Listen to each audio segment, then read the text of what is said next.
Ho,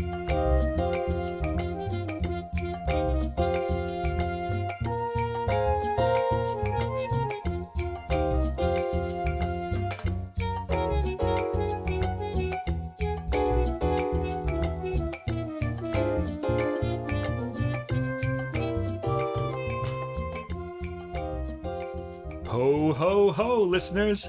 Where? Oh, here. It's the holiday edition of Adult Music, the podcast that takes the class out of classical music.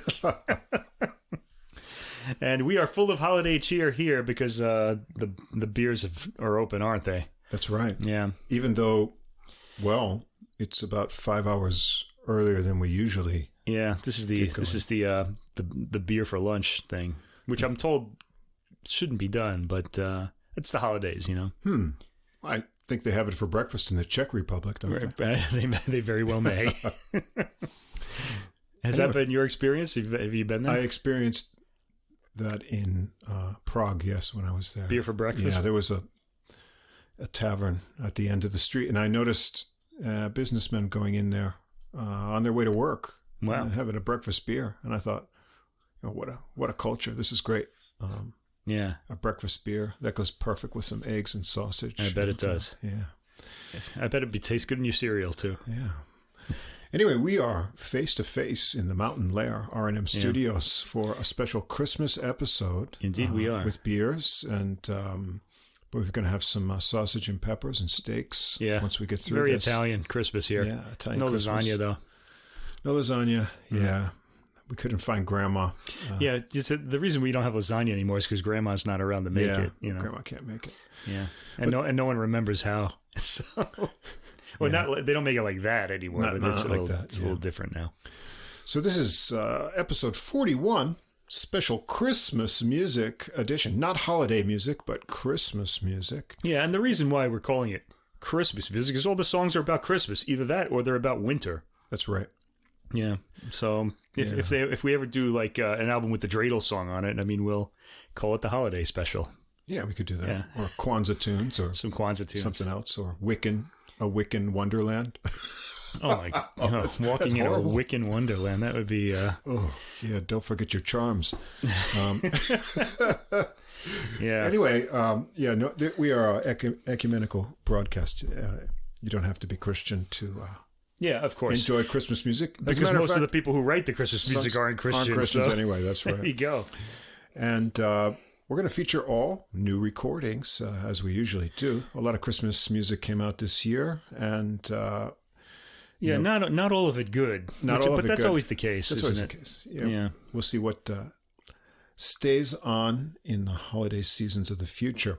But before we get going here, I want to remind our listeners that in the episode description for all this music, you'll find links for Spotify and Apple Music. And also at the top of the description, there's a link to the full episode playlist, all the music in one place on Deezer, where you can also follow us at username Adult Music Podcast. You can listen to the podcast on there as well.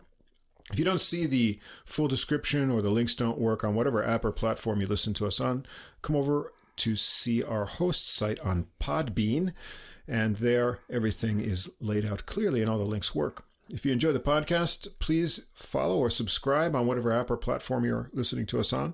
If you take a moment to give us a ranking or write a review, that helps us get listed in the browsing categories, and that helps us grow our audience. We're always happy to have more listeners.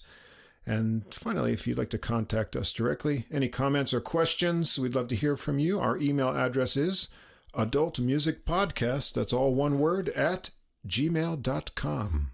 Yeah, it's the season for giving, everybody. So please give us some good reviews or 5-star ratings to help us out. That would be a great Christmas present for us. That'd be nice. Yeah. And we are celebrating Christmas here, aren't we? We are. Yeah, that's what, yeah. Although in Japan, they don't, well, they celebrate, but they do the secular version. Yeah. Yeah. And you have to, well, it's interesting, as you'll see. Yeah. Well, you saw my decorations that are up, but the neighbor here, I think he used to be an electrician. Oh, it takes him a whole week to put up his lights, which drown out everything. Yeah. But the sad thing... Is it like, it's like one of those neon signs, like blasting it to your window all night long? No. Luckily, it faces the other way. Oh, okay. But the interesting thing, in Europe, Christmas season lasts for weeks. Yeah. And in America, it sort of starts, after Thanksgiving. Right. And we leave the tree up into the new year. Some people leave it up too long, maybe. Yeah, the rule is January. It's got to come down before Epiphany. So January 5th, it has to come down. Some people leave it up longer than that. But in Japan, it's supposed to be bad luck. Everything is cleaned up on the 26th morning. Or put away. It's all put away on the 26th, right? Yeah. But... except for those one or two people who keep their Christmas lights on their houses up until the summer. I've seen that. Oh, really? Yeah. There's some people just never take them down, and they're up all through spring. It's really weird. Well, the reason is in Japan, the New Year is the big holiday with religious significance, and they have their own traditional decorations and things to prepare for. So Christmas is just a memory on the 26th. Right. So you got to catch it while you can. Yeah, it's the secular holiday here. By the way, I've been reading a little bit about Christmas, and we think of it as the birth of Jesus in Christianity. But there's the more secular version that we have, the one that begat Frosty, Rudolph, and Santa. Well, Santa kind of comes from Christianity too, but he's been sort of secularized a bit. Comes from the writing of Charles Dickens. Yes. Because he wrote about families getting together and giving presents a lot, and that really started this whole tradition that we have. It's really not that old. It really comes from, like so many things, from the 19th century. Right. We still have a lot of our artistic sort of pretenses come from the Romantic era as well. It's pretty interesting. Yeah, and someone figured out how to make money off from all these celebrations too. So here we go. A commercialized Christmas. Communism will put an end to that. About to end all of our holidays, and our happiness along with it. We might just keep Earth Day. They'll keep Earth Day, maybe. Maybe. Yeah. All right. Anyway, since this is such a season of abundance, we picked an abundance of recordings this week. We actually have 8 recordings. 8 recordings. And it's my fault. I'll take the blame because Sony put out these 2 Christmas albums, instrumental albums that I decided that we'd do together because they both came out at around the same time. And they're both similarly named. Now I'm kind of sorry I did that, but we'll get to that when it comes up. And I also wanted to do the Norah Jones album because Russ is a big fan of giving you sort of more unfamiliar things. He wants to introduce unfamiliar artists, which I understand, but I felt like we had to do this. It's a major release. I think it's going to be a classic, and I wanted to talk about her approach on this. I thought it was really interesting. I've also heard it more times now than I really need to, and I'll be glad when the holidays are over. It's a really good album, but we'll get to that in time. As I said in previous weeks, that's why I always hold off. Right. I usually, even after Thanksgiving is a little bit too soon for me. Yeah. I got to wait till maybe the second week of December because I know I'm going to burn out on all these tunes. But so far so good. Yeah, burning out is the right word. I mean, I'm not burned out yet. The thing that gets me, I want to make a plea for jazz Christmas. I want everybody to have a jazz Christmas because I think those are the best kinds. That music swings, and I feel like a lot of those really popular songs just do better in instrumental jazz versions because you could hear them again and again, and they're still appealing. Mm-hmm. If I have to hear the words to Rudolph again, I'm just yeah, really. Yeah. I don't know.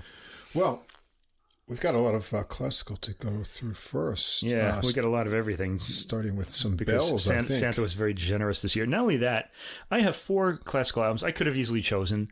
I had 6. I eliminated 2, and I probably shouldn't have, or I should have replaced one with another. But we'll get to that in a moment. I think we want to start in the Baroque era, since that's our favorite era. And it's also the earliest one we usually cover. This one is not really a Christmassy, well, I guess it is Christmassy, but it's not what we think of as Christmas. It's not a Dickensy Christmas. It's more of a Christian Christmas recording. Now, you hear a lot of people who tell you they want to put the Christ back in Christmas. Well, here at the Adult Music Podcast, we're going to go one step further and put the Mass back in Christmas. I like my Christmas, a massive Christmas. Yeah, a massive Christmas? Yeah. Okay, well, this is... We're going to start with the Mass, okay. This is Christmas Mass. Go to Mass this year, everybody. All right, this is a Baroque era Mass, Christmas Mass at St. Mark's in Venice, 1685. This wasn't recorded in 1685, obviously, by the Italian composer Giovanni Legrenzi, who was the concertmaster there at the time. This is by Cappella Marciana, conducted by Marco Gemmani, and it was recorded live in December 2019. Now, this album technically came out in December 2020, I think in Italy only. It's on an Italian label, and I didn't write this label down. I'm the worst. You got the label? It's on Concerto. Yes. Okay. Yeah, and then it finally made it to the rest of Europe, which is when I found out about it, in May 2021. So we weren't going to feature it last year. We weren't even on the internet last year. So the podcast waves. What can we call that? It's got to be a nickname. The whatever. The apps. The pod. Oh, so horrible. Last year. But this year, so we're going to do this. So Christmas Mass. And what it is, it's a recreation of what a Mass by Legrenzi could have been like in 1685. It's not exact. We don't know what music was played there. But it could have been this. And all of these works are by him except for one or two. Actually, I think they're all by him. Yeah. Okay. Anyway, let's go through this. First of all, we start out with an instrumental work, Sonata Terza a Quattro. First part, they've divided these between movements. Okay. This is excellently detailed upfront sound, very closely recorded. This is a live performance. You don't hear the audience at all, but the mics are really close up to the instruments, which is going to be a little bit of a problem once the vocalists come in. We'll get to that in a moment. But these guys sound good. It's a dry sound, too. St. Mark's is a big hall. I bet there was amazing resonance in that cathedral if you were in the audience, but not on the recording. I think it came out dry. The mics are really right up against the ensemble.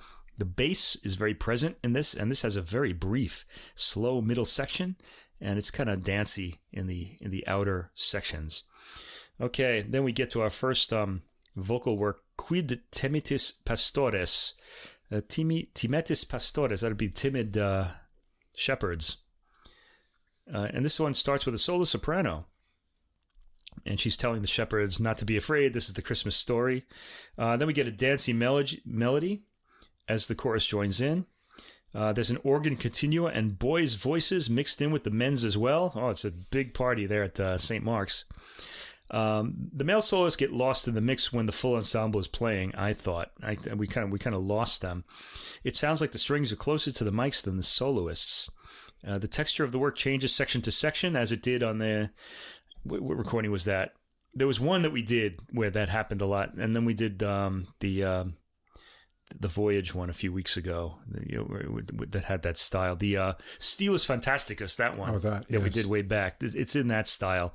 This is, again, before Handel and Bach, when Bach was born in, this year, in fact, 1685, I believe. So the texture of the work changes section to section, and the whole work maintains a dancey, cheerful profile. This is like a happy set of works. This is just the cheerfulness is just going to drive everybody crazy, I think. But it is a mass, so that's good. Then we get to the first part of the ordinary of the mass. The ordinary is the part that is are the words that are spoken every week or every time that a mass is given. This is the Kyrie, the Lord have mercy part. Kyrie eleison, it's in Greek. This has a nice sounding organ intro. And St. Mark's has a thinner organ sound, which I like. It's very detailed and appealing. It's not one of those like organs that's going to just blow you away and pin you to the back wall. I like these Italian organs. They're thinner in sound, and they all have their own unique character.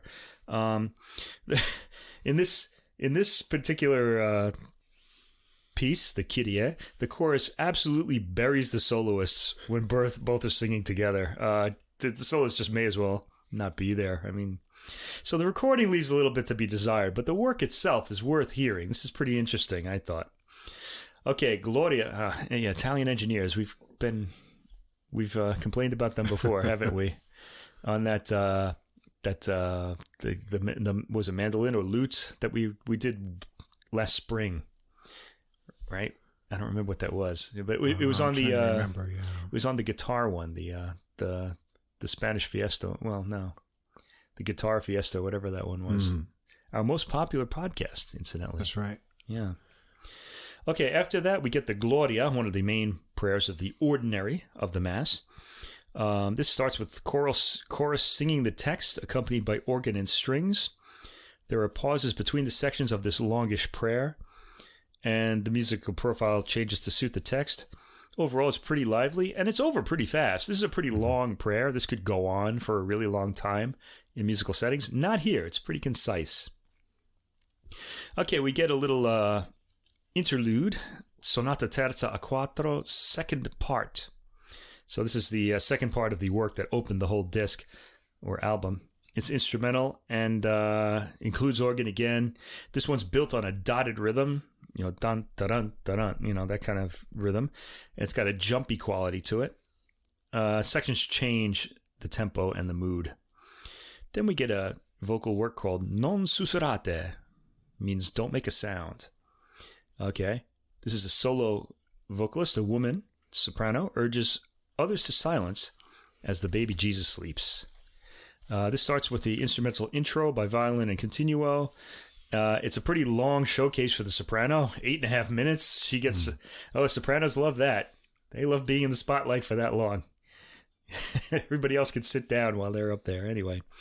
Okay, moods change from section to section and dancey rhythms. Again, there are more meditative ones in this one too, during the more philosophical portions of the text.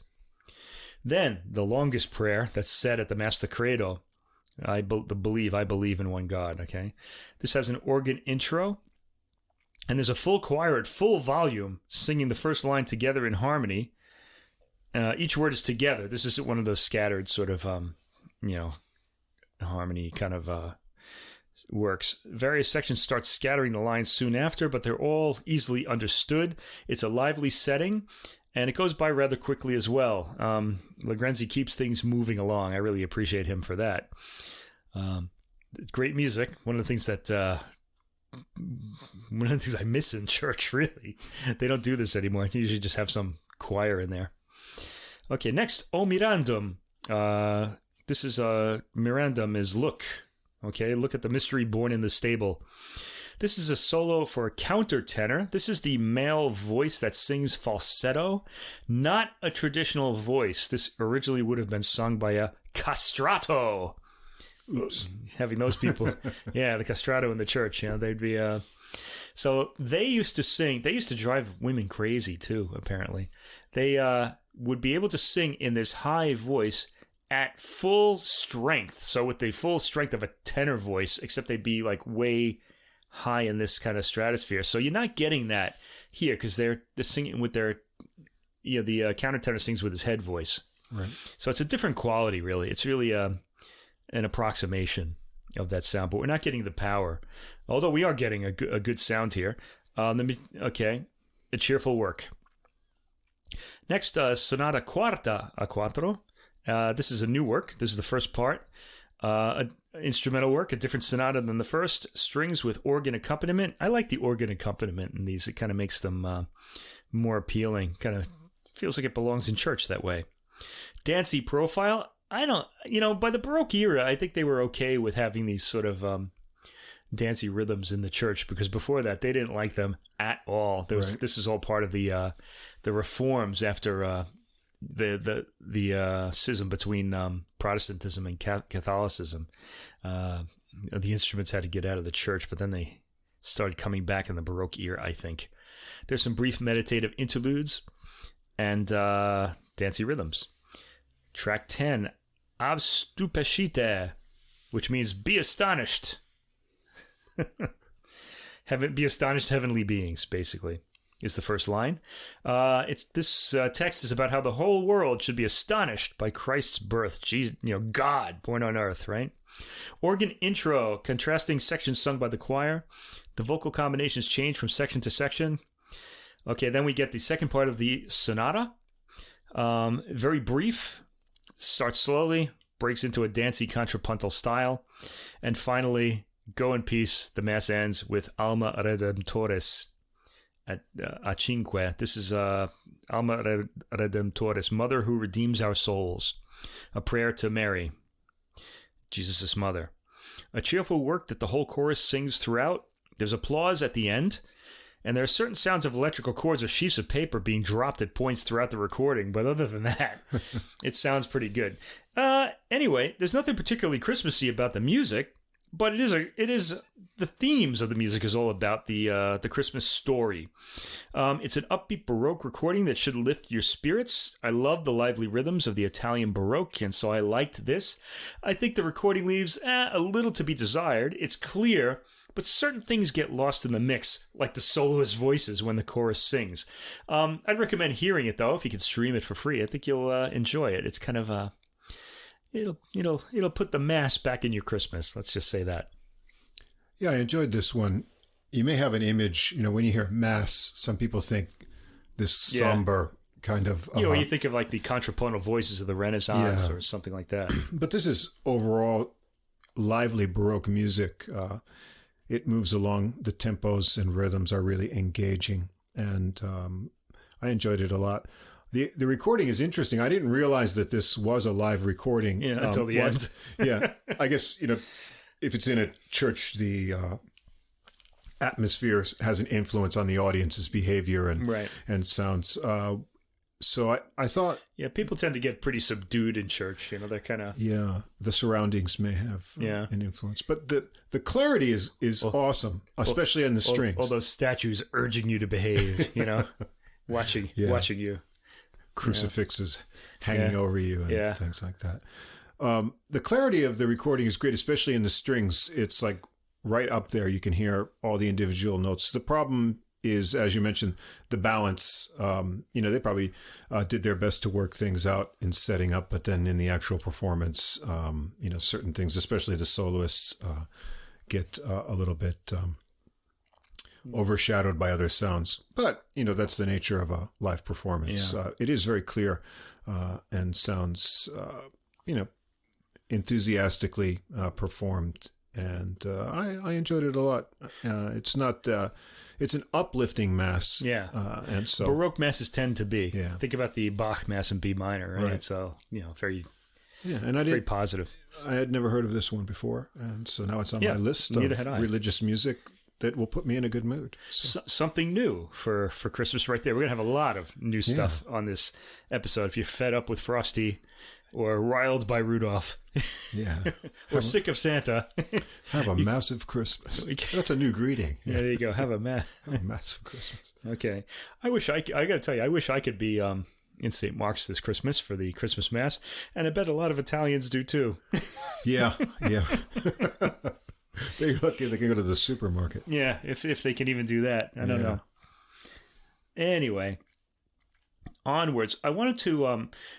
classical Christmas recordings tend to be vocal, as do most, really. There's a lot of singing at Christmas. There's also a lot of brass playing, but here we get something a little different than that. I had to feature these two albums because I felt like we'd never hear anything like this again for any other Christmas, because I think we're probably going to wind up doing a lot of vocal Christmas albums in the future. The first one is Xavier de Maistre, harpist. And this album is called Christmas Harp. And the program notes, this is on the Sony label. And the notes, the booklet notes in the CD talk about the tradition of playing the harp at Christmas. I was like, what? What are you talking about? What tradition is Where this? Is that? The first harp recording I've ever heard. The pearly gates or something? Of Christmas music. Yeah, the harp at Christmas. The writer in the booklet says, this made me cringe. He said, the heavenly sounds of glad tidings. Glad tidings for Christmas, heavenly sounds of the harp. 2 cliches in one sentence. Oh, yeah. Oh, that's bad. Thankfully, there are no cliches on this recording. It's actually really, really good. This is, this is one that I enjoyed too.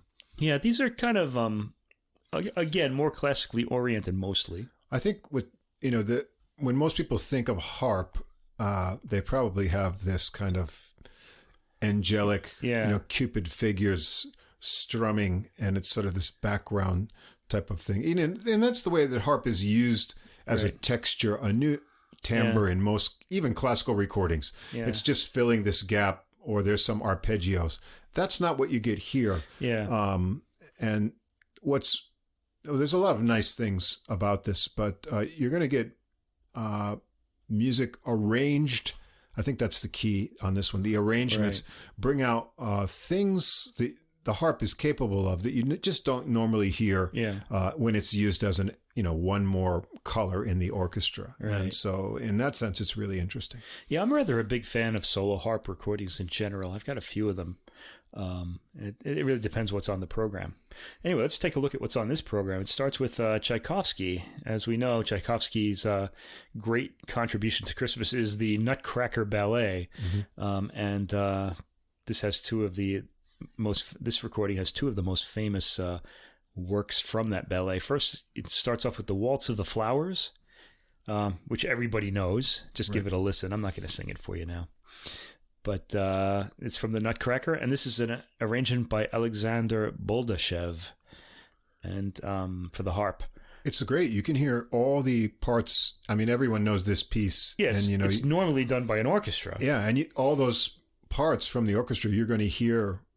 There's, it's amazing that it's very complete sounding adaptation of it. Yeah, it gets all the little details into it's full harp sound, beautifully played, and the melody and figuration are all there that we hear in the orchestra. I want to say this recording places the harp very far forward, so you're hearing a lot of little details, maybe some that you really don't want to hear, like the rattling of the strings, and the sort of of the frame when the strings are plucked. So you might want to, turn the volume down. But then again, there are some very quiet sections in this album that you're not going to hear if you do that. So we were talking about that, and one of the things I think that when the harp is heard normally, it's sort of in the background, and it creates this kind of wash. Well, what he's doing here requires a lot of very intricate articulation. Right. These very precise attacks. It's so clear. And I think that probably they decided, whatever distance they recorded it at, to get that maximum clarity. So what you don't get is you don't get the blend of the registers. Right. If you imagine if you sit too close to a speaker, the woofer and tweeters sound like separate sources of sound. You don't normally want that. Yeah. You get that kind of effect here. The good point of that is the high register melodies come through so clear and they're detailed. You do get a lot of other instrument sound, and you don't get maybe that complete blend, where you're usually hearing the harp, it's in the back of the orchestra because it's so huge. So that's a little bit strange. And maybe you get this kind of bloom. I called it like a bloom from the lower notes. They kind of expand and take time to, come back into the normal sound level. You get that chest cavity feeling there with that. But the clarity of the melody parts and the articulation is, very interesting. And and this is a harpist that you want to hear the details of what he's playing. De Maistre is one of the best living harp players, and he's just fantastic here. It's a really beautiful performance, really gorgeous playing. Next, you may not know the name Mikola Leontovich, but you certainly know Carol of the Bells, her most famous composition. It had a different name in Russian, and it was originally sung in Russian too. There are English words for it, but this is an arrangement for harp by Alexander Boldashev. I like this more as an instrumental than as a vocal. I think all those voices chattering kind of bug me. Yeah, you want to hear bell sounds. It's a Carol of the Bells after all. It starts to sound like dogs in a kennel or something. Right. Anyway, De Maistre takes this at a slowish pace. It's not as fast as it usually is, and it sounds comfortable and familiar. This particular arrangement has a middle section I'd never heard before. I don't know where it came from. It sounds improvised. It may very well be in the original composition, the Russian composition, but we normally don't hear it when we hear English choirs sing this.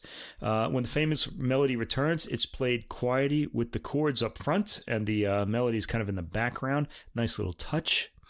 This usually short piece goes on for 3 minutes 41 seconds, which is very long for this. It's usually only a minute long. In fact, we're going to hear a choral version of it that's really less than 2 minutes on an upcoming recording. There's enough variety to sustain interest.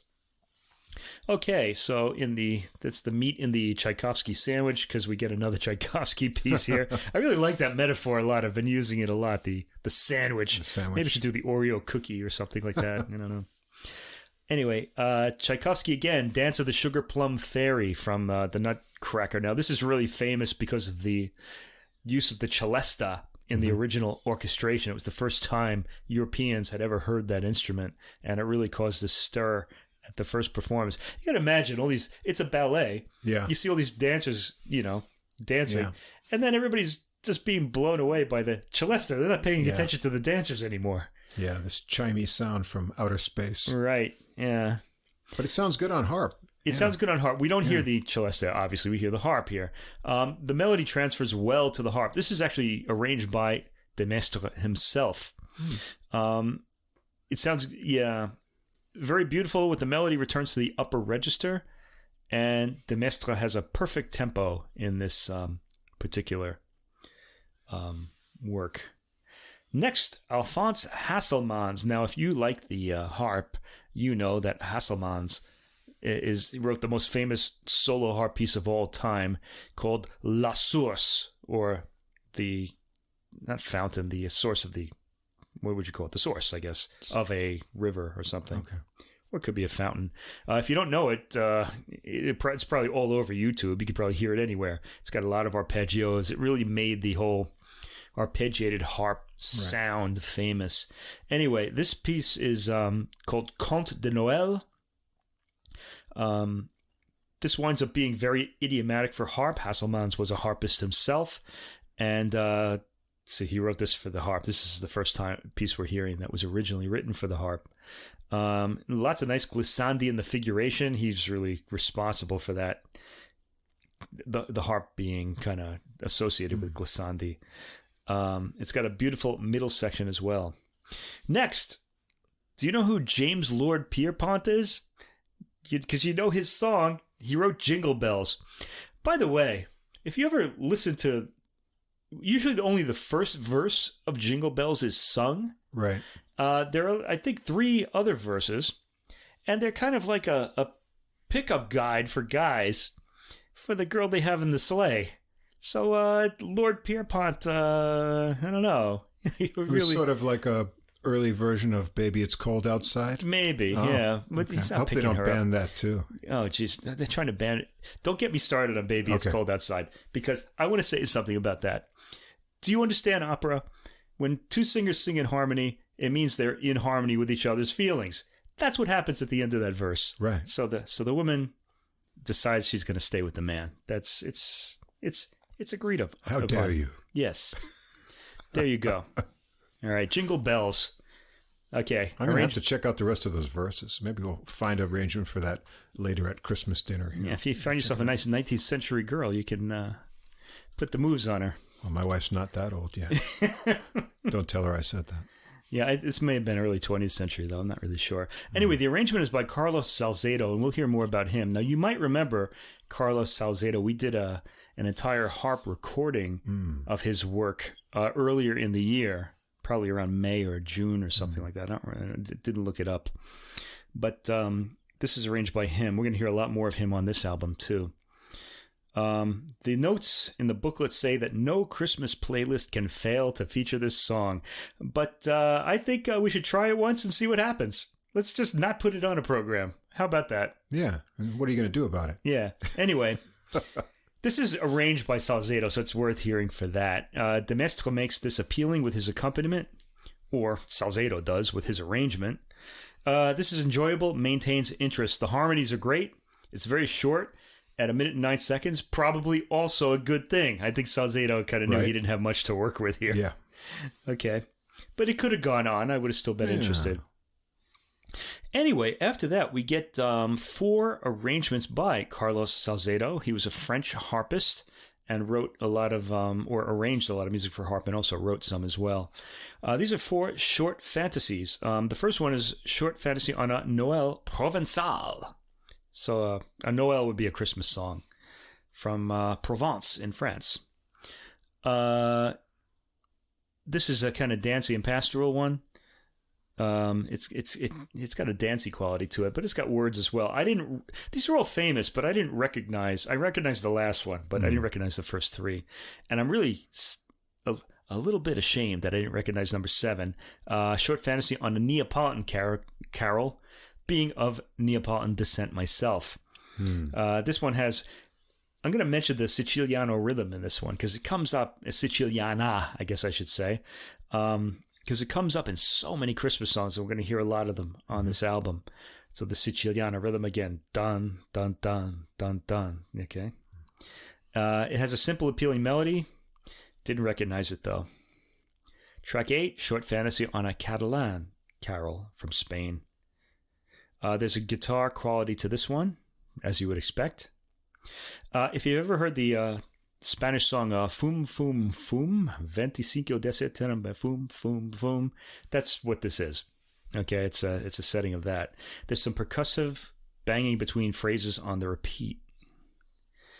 And then the 9th track, short fantasy on a Basque carol. This is the border between France and Spain, the Basque country. This has a square, simple melody. I like the way Salcedo varies his harmonic accompaniment to keep the ear engaged with these very simple tunes. He's a great arranger, and he's really great with the harp. More of him in a moment, but in this very bready sandwich, the meat is going to be Franz Schubert's Ave Maria, another ubiquitous classical Christmas tune. This is arranged by the Welsh harpist John Thomas. Harpist to, I believe, Queen Victoria in the 19th century. The famous accompaniment is played at a fast tempo in order for the harpist to maintain the melody's legato line. Nice arrangement, kind of what we'd expect from Thomas if you've heard any of his other harp works. Some nice arpeggiated accompaniment at the end. Tracks 11 through 17 are all works by Carlos Salcedo. This has basically become his album. He's taken it away from everybody else. And these are all paraphrases on famous Christmas songs. The first one, paraphrase on We Three Kings of Orient Are. Gorgeous sound, pretty straightforward statement of the theme. And this has a Siciliana rhythm too. Dun, dun, dun. We Three Kings of Orient Are. Okay, and that carries the work. Salcedo really accentuates the rhythms in these pieces, the percussive nature of the harp. Can I say that? Percussive? Well, anyway, the plucked string kind of has a percussive quality to it. And he's accentuating the rhythms a lot, which makes these a lot more interesting than normal. Also, a work that I didn't realize had the Siciliana rhythm until I heard this particular arrangement. Paraphrase on Greensleeves. What child is this? Same rhythm. Christmas same version. Rhythm, it's the same rhythm. What child is this? Okay. One of the world's most famous melodies set in a high rhythmic profile. And this is very different than, say, Vaughan Williams did an arrangement of this. But you're focusing more on the melody because he's harmonized it in such a way that you would do that. Here, the rhythm comes out very strongly. It's really nice to hear. Next, concert variations on O Tannenbaum. This is a longer piece since it's concert variations. We hear the theme, "Oh Christmas Tree," for those of you who don't know the German version. So you've never heard the Nat King Cole version because he sings it in German. Go figure. It's stated plainly first, and then it's varied accompanying figuration in the first 2 variations. The third variation is very quiet with a harmonized melody. Fourth variation has a melody broken up rhythmically, kind of cubist sounding. And the fifth has the melody in the bass with commenting phrases in the treble, the higher end. The sixth variation, the phrases end with brief glissandi, very pretty. And the 7th has a march rhythm, and we abruptly end with that. Next, paraphrase on It Came Upon the Midnight Clear. This is played high in the harp's register, and they're really those tiny strings all the way wedged in at the top of the harp there, or closest to the harpist's body, let's say. This has a gentle crystalline sound. Again, Siciliana, rhythm, when the melody comes into the mid-range. Very pretty. Concert variations on Adeste Fideles. O Come All Ye Faithful. And stated straight for the first time. Then in the higher register with accompaniment in rocking fifths. The third variation, the melody is stretched out as it's accompanied by triplets. The 4th opens on the instrument's harmonics, a very nice effect that we haven't heard much of on this album until this time. And then it continues with the glissandi accompanying. Next, a paraphrase on O Little Town of Bethlehem. Lovely harmonization of the melody of the harp. This has an arpeggiated accompaniment after it's stated straight. And then finally, paraphrase on Angels We Have Heard on High. That one. It has a kind of square rhythm at the beginning. Angels we have heard on high. Right? And then once we get to the Gloria, the accompaniment becomes a bit more florid and flowing. All right. This is a pretty short album, actually, at 45 minutes, but very enjoyable. Great harp playing. So I think anybody who plays the harp or likes the harp is going to want to hear it. It's kind of a nice addition to your ordinary Christmas music. It's just so different. And it's got some pretty classy themes and some really nice harmonizations of a lot of these simple Christmas tunes. I like Christmas music for the harp. It's kind of a nice idea. Yeah, this is on, we should mention, on Sony label. And yeah, as I said, the arrangements are great.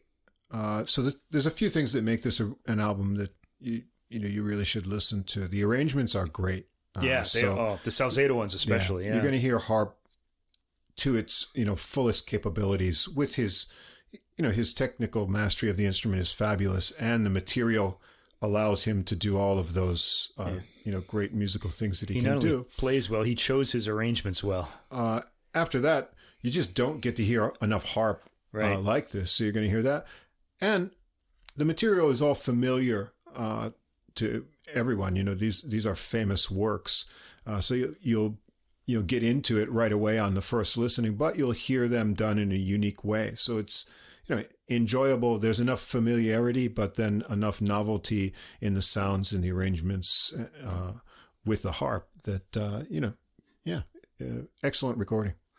All right, Sony released another album called Christmas Piano within a week of this one, so I thought of them as a set, and I decided to put this one on here too. This is by Martin Stadtfeld, the pianist, and he's also the composer of a lot of the tunes on this.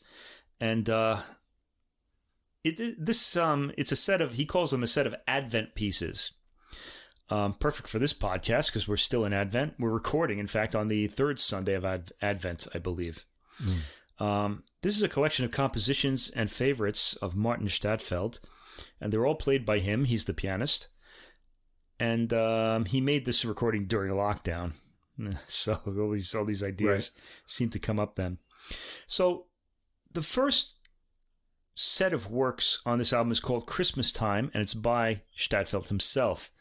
In this, Stadtfeld is looking back on the past and recalling Christmas celebrations from his own childhood. He's sort of characterizing them in the music. Now, this kind of reminded me, and in fact, he mentions this in the booklet. It reminded me of Schumann's works Kinderscenen, which are about scenes from childhood.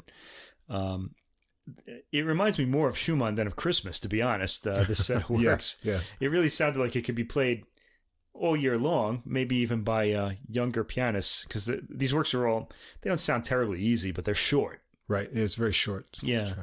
But I think he kind of shortchanged himself by calling it Christmas Time, because it doesn't really sound like something you're going to take out of the piano bench every Christmas. But I could see you play, teachers using this with students. Anyway, let's go through these tracks. There are 11. They're all very short. The first track is called Glückliche Zeit, or Happy Time. It's got lots of repeated notes that remind me of bells, I guess appropriate for Christmas. There's a cheerfulness to it, and the melody is based on these repeated triplets. It has a light, cute feeling, and like all these pieces, it's over before you know it. They're all about a minute long. Yeah. Track 2, or movement 2, I guess, or piece 2, Traum, or Dream. Again, this is getting into Schumann territory. He even calls the piece Traum. Traumere is the famous Schumann work from Kindersinen, or a Daydream. Okay, this one's just called Traum, or Dream. Slow rhythm in 4, and chords are followed by a brief melody. It's very light, very gentle. Number 3, Wunschzettel, or Wish List. This one's more emphatic and starts with a unison melody in the upper bass. This gets into some figuration in the right hand as the left plays a melodic figure. Bells are hinted at. And in fact, in the next piece, number 4, called Glocken Bells, that's what we get. It's a bell piece. This is one of the things I love about the piano. I love bell pieces for the piano. I love like Liszt's La Campanella, or one of my favorites is Ravel's La Vallée des Cloches from the Miroir set of piano pieces. Really beautiful. Debussy has a few bell pieces too. Anyway, the bell sounds here are arpeggiated and sound like strings of bells, sort of like a carillon. Is that how you say that? Carillon? That's like those bells that kind of go off in, I don't know. I guess it's carillon. It's carillon in French. I know that. I don't know how to say it in English. My own language. Go figure. I think it's taken from French. That's why it's confusing. Anyway. Onwards, number 5, Nachdenkere, right. 1, ein. Reflection 1. Indeed, this is pensive and hesitant, as the title would suggest. It progresses in 3-note groups, and it's followed by a pause. The 3-note groups are all followed by a pause, so the thoughtfulness, I guess, the thoughts are kind of not really connecting in this piece. Don't worry, there will be 2 more of these. The thoughts will be different in those. Next, we have Vorfreude, anticipation. Sounds like the right hand is playing a figuration in the mid-range while the left leaps from bass to high treble to play the melody. Perhaps the left hand is leaping in anticipation of Christmas Day. Next, we have, this is the 7th part, Nachdenkere 3. No, Zwei. Zwei is the second one, is 2. Okay. Nachdenkere 2, reflection 2. Same melody as the first reflection, but it's a bit faster this time, so the thoughts are speeding up. A little more sure of itself, as though the thoughts have solidified a bit. They collect more easily, and we even get a full cadence at the end of this particular one, so it sounds very conclusive. But the set of works moves on to Schlaflos Sleepless, which is like every child at Christmas time, of course. This has a circling melody in the bass with rumbling figuration in the treble. It's actually a nice characterization of that feeling among children, like the circularity of your thoughts that keep you awake. The middle section is more square and forthright, and it's a good contrast to the material that bookends it. Next, we get Nachdenkere 3, reflection 3. This reflection is different from the other 2. It starts with a bell-like melody. All of the resolutions, like any cadences, are interrupted. We hear the original 3-note melody in the middle, and that's interrupted too. This particular piece avoids cadences in its pauses, and it ends in an open-ended way. So it's kind of unsatisfying musically, and I guess it's characterizing the thoughts, unsatisfying thoughts that just aren't pursued to their conclusion. In der Kirche is the 10th piece in this set of works, which means in the church. The piano imitates church bells on Christmas Day, luminous sound, thunderous bass in the piano. Remember, these are all piano solos works. And then the last movement, the last work in this set, Glück ist nie genug. Happiness is never enough. This has a slowish tempo with wandering right-hand figuration in thirds, while the left plays a tentative bass line. This piece just ends at a resting place with no cadence, and that's the end of the whole set of works. It's kind of an odd way to end them all. Okay, after that, we're off to a variety of other things. Track 12 features the British composer Gustav Holst. You might remember him from The Planets, his most famous work. This is a setting of In the Bleak Midwinter, traditional theme, Christmas song or carol. This is a straightforward transcription of the famous tune. It's the sort of arrangement you'd hear in church, so I tend to think that it's sort of a functional arrangement. It's probably just made for that particular reason. Next is Franz Xaver Gruber, a name you don't know, but again, a tune you do. This is Stille Nacht, Heilige Nacht, better known as Silent Night. Better known to us in English-speaking countries as Silent Night. Germans, of course, would know it as Stille Nacht. Okay. This is played with Chopinesque splendor after a simple opening. Boy, cascading runs in the right hand as the left starts the melody. It sounds like the hands trade off the melody at certain points, and this is an arrangement, I believe, by Stadler himself. Next we have the traditional tune Maria durch ein Dornwald ging. I should have looked up a translation for that. Anyway. Okay, Maria goes to, I don't know, into the woods or something. I don't know. Cass is a rhapsody. It says it has onomatopoeic elements like birdsong and roses shooting up out of the ground. I couldn't identify them, though. This is Stadler's arrangement.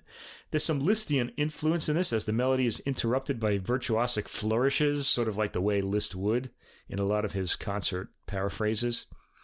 Another variation is given as a slow march, and at the end, the volume rises and the melody is emphatically stated, and it ends quietly. All right, next we get into Pretorius and Bach territory, and Stadler is in the mix here too. Stadtfeld, sorry. I hope I didn't say his name incorrectly before. Martin Stadtfeld. We get a piece by him, Zwei Variationen über Pretorius ist in einer Rose entsprungen, Lohar Rose erblooming. The melody is in the bass in this arrangement, as the more emphatic right hand plays figuration. In the second variation, the right hand figure gets more florid, and by the end, the melody is past the right hand for a few measures, then back to the bass to conclude the piece. Next, a piece by the Baroque era composer. Baroque era? I guess so. Michael Pretorius. Vom Himmel hoch. And we're going to hear quite a bit of this melody from now until the end of this album. It means from heaven above. This piece will dominate the rest of the album, and we get it straight here, then in the bass with some ornamentation in the right hand. Track 17 features an intermezzo by the pianist, Martin Stadtfeld, on this theme, Vom Himmel hoch. This intermezzo is over the chords. It's more of a mood piece. And then here we get, just inserted into all of this, a piece by the 20th century Italian-American organist Pietro Ion called Gesù Bambino. This has become a pretty famous piece. Ion was, and he plays this on, this is where the record gets kind of weird. He plays this on a clavichord, not a harpsichord. Yeah. A clavichord. It's a very quiet instrument, and the microphone has to be very close up, and for that reason you can hear the clattering of the keys as he presses them down. Ion was organist at St. Patrick's in New York after the war. So why not play it on an organ? You know, I mean, it's become a pretty famous tune played in church, and it starts with the clavichord, but then moves to the piano for the second verse, a completely different sound that doesn't really link together. I'm kind of wondering why he did this. Yeah. The rumbling bass on the piano supports the melody. The third voice features the rumbling piano bass with the faint clavichord over it. So he's overdubbing himself here, unless he's doing a Rick Wakeman type thing where he's got his hands on two different keyboards. I don't know. The harpsichord the clavichord, risks being just, again, buried by the louder piano. And the piano finally takes over for the ending. Now, you could fix this in the mix, but it really did sound like the clavichord was being swamped here. I think there were some engineering issues with this idea. Anyway, track 19. I've heard, anyway, Gesù Bambino, there are better kind of interpretations of this. This was really odd. The playing is fine, the approach, but it's just the instrumentation, let's say, kind of leaves something to be desired, I think. Next, the great Johann Sebastian Bach, Canon 1 über vom Himmel hoch. Bachwerk Verlag 769. All of the pieces from here on feature Stadtfeld's brother Stephan Stadtfeld on either the fluegelhorn or the trumpet. Here, the horn is recorded with a lot of resonance. It's louder than the piano, which nevertheless is audible enough to give the counterpoint. We focus on... It's a fluegelhorn, I think, here. I'm guessing, because it's kind of mellow. You would know better than me. Is it a flugelhorn? There's flugelhorn on this track. Yeah. I thought so. Okay. Track 20, Martin Stadtfeld, Intermezzo über vom Himmel hoch, clavichord, again, very closely recorded. I don't know why he did that. I don't know. It's kind of... It's fine on its own, but in the middle of these other things, it's just really weird. I mean, I think a clavichord has to have a whole album to itself or have other Baroque instruments with it. Track 21, Johann Sebastian Bach, Canon 2 über vom Himmel hoch. Loud, clear piano playing with the bright horn playing the highest line above it. And then track 22 is called a bonus track. I don't see how this is a bonus track. It's just another one. Another one of the same things, really. Johann Sebastian Bach, Canon 3 über vom Himmel hoch. This features a quieter flugelhorn, sounding like it's in another room, in fact. Okay? It kind of sounds like this... Martin Stadtfeld is playing the piano in one room, and then his brother's over in the other room just practicing or something. I don't know. With the piano in the forefront, this flugelhorn plays counterpoint as the piano takes the lead. Nevertheless, I feel like if you're going to have a flugelhorn in the mix, it should be doing something like significant. It should be taking just one of the lines. Anyway, this album, I didn't find it terribly enjoyable. I mean, it wasn't bad. And at the end, it got kind of... there's some odd decisions made. The highlight is Stadtfeld's set of works called Christmas Time, which I think don't really sound like Christmas works to me in any way. But he probably should have just called it, something like a child's view of Christmas or something like that. But it might have been... Because it's not terribly... It really is very much... He should have had something about the child in the title of those works. I called this program... I like this British term that I've recently learned, a dog's breakfast. Do you know what that means? It's kind of like a mishmash of different things. Oh, okay. You know? It doesn't hold together. The highlight is the opening Christmas Time set. Not particularly Christmassy. And even though I understand it's inspired by the composer's feelings about Christmas when he was a child, I said he should have called this after Schumann, Scenes from Christmas. Right. You know, Weihnachtsszenen, or something like that, right? The horn's recorded too high in the balance, except for in the last track where it's way too low, and it's piercing above the piano. So I felt like I guess they needed those extra tracks though to pad the album. I wouldn't recommend this really, but you can give it a listen. Why not? It's something off the beaten track, let's say. This was my least favorite of the four. Me too. Pianists may be interested in it. I felt... Yeah, I mean, it's a good set of new piano pieces if you're a pianist. It has that pieces. Nature of more like, other than that one, his own piece, there of sort of like a collection of etudes, just because they're so short, and you just feel like it's a bunch of studies going one to the next a bit. And but that's, fine. As I said, pianists may be interested in that. The recording itself kind of bothered me. I found it to be excessively echoey. Okay. And you get a lot of this sort of room sound. Did you think at the beginning too? Yeah, okay. But not in a good way. I noticed a lot at the end that I didn't like about the balance. It doesn't add anything to these performances. I felt, this... especially these short works that don't have a lot of dynamic contrast. They're not like really romantic style works or something that you're going to have long echoes on. I would have preferred less room noise and the miking a little closer, just so I could hear the body sound of the piano more. In this case, it distracted from that for me. His work, Christmas Time, it's a very intimate work too. Mm-hmm. It's quiet. Yeah, it probably would have been better a little closer up. All right, let's go to the last of the classical choices. We had to have choral music, I guess. That's really a Christmas staple. And this is a recording called Carol of the Bells, all right, by the 16, conducted by Harry Christophers, and it's on their own Coro label, which is based in London, in England.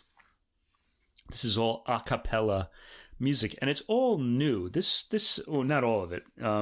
It features a lot of new or living contemporary British composers, and it's sort of a little bit of a snapshot of what's happening in British choral music, at least for the holidays today. There are a lot of really, it's a good opportunity to discover some of these composers. And if you sing in a choir, I know a lot of people do, they're always looking for new music to play. There's plenty of good British choral music being written today, and you hear a lot of it on this album. Let's start. The first is Bob Chilcott, born in 1955. This is Pilgrim Jesus, words by Kevin Crossley Holland, who was born in 1941. So both of these people are still living. The choir makes a very traditionally English sound, which I've heard recordings by the 16 before. It's what they do.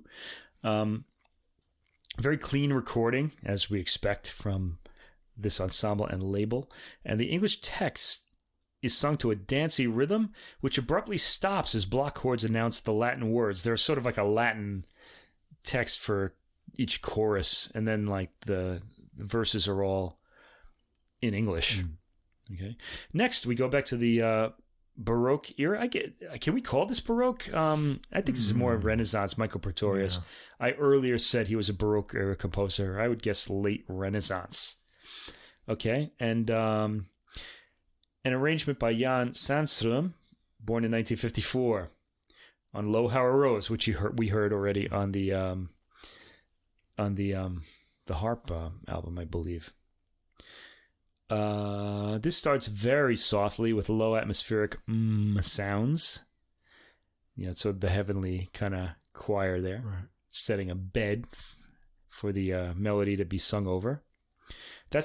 And we hear the Pretorius melody. The setting is by Sandström, and it's much slower than the way we're used to hearing it, with long stretched out notes to sing on the vowels.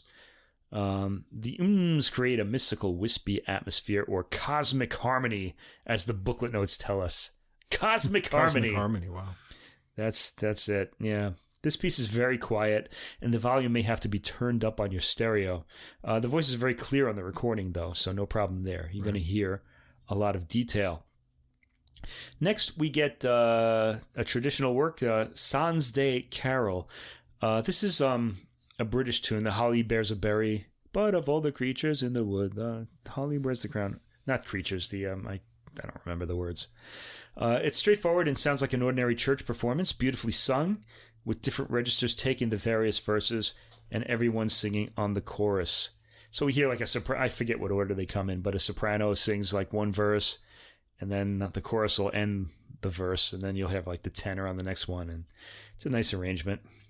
Next, Matthew Martin, born 1976. He's a young guy. Adam Leahy Bounden. This is actually a very, very old song from the 15th century. He's doing the arranging here. Or not arranging. He's not just arranging it. He's actually composing a whole harmony around this melody. There's some more mystical vocal carpeting under the voices, and some noticeable modern harmonic clashes in this one. Slowly paced and very different than Britten's setting in A Ceremony of Carols. One of the ways we know this tune is from that gorgeous work. Oh, one year somebody will have to put out yet another recording of Britten's Ceremony of Carols so we can talk about it. I really love it. I'm gonna have to go out and home and dig that out now and hear that again. Put that on your Christmas list, everybody, if you don't know it. Benjamin Britten, A Ceremony of Carols. Make sure you hear it. It's really beautiful for boys' voices and harp. All right, next we have Carol of the Bells. And this is the English version. Only 1 minute and 15 seconds long. I've never heard this in the original Russian, and I'd really love to. I'm really wondering about it. Somebody will have to record that one year. Next comes a composer, Cecilia Mcdowell, born 1951. So modern, contemporary woman composer. Now, I have a recording of religious music that she made that I've been wanting to feature on the podcast and just haven't put on yet. Because I'm thinking, maybe we'll do another episode of Only Women Composers. But we haven't done it yet. And I'm thinking I'm just going to have to put her on one day, just as on her own. Because I think she's worth knowing about. This is called Of a Rose. And it's pretty straightforward and familiar harmony. It's got some solid melodic writing, and it's in the rhythm of a round dance, and that calls forth the song's origins. Okay, so she's hemming herself in a little bit here. She wants this to sound a little medieval. Okay, so it's good. I liked it. Next, traditional tune, Carol of the Advent. The verses are sung in unison by alternating men and women for each verse, and the refrain has a scattered harmony sung by the whole ensemble. When I say scattered harmony, what I mean is like these various sections of the chorus aren't singing the same words at the same time. Some will come in earlier, and then the others will repeat that line. Next, Kim Porter, a tune called Christmas Eve. This takes a poem by Christina Rossetti, Romantic era, 19th century poet. Porter is known as a choral composer, and this is expertly put together. It's very English sounding. Next, Sir Richard Rodney Bennett, Susanne, which is from his work Five Carols. The name comes from an old German term for lulling a child to sleep, so Susanne would be an old German word. The Ella Ella Susanne melodies are catchy and stand out. This work, actually, of all the new works on this album, this isn't really new. It's a 20th century work. But this stood out for me more than any of the others as the work that kind of was the most immediately appealing. The words come from the 14th century. Next, Alan Bullard, born 1947. Glory to the Christ Child. This is a happy tune with its glory glories exuberantly ringing out of the sung text. Exuberantly sung, sounds traditional. I liked this one a lot too. In fact, we're getting towards some composers that have been choral composers that I've been very interested in. The next one is Eric Whitacre, born in 1970. Lux Orumque. This is weird. This is a Latin translation made by Charles Anthony Silvestri of a short English poem written by Whitacre himself using the pseudonym Edward Esch. So he gave himself a pseudonym, wrote this poem in English, had his friend translate it to Latin, and then he wrote music for the Latin version. Interesting. I like this one a lot, though. I did this too. One really stood out to me in the arrangement. Yeah, actually, everything from Bennett to the next one, Jonathan Dove, stood out for me.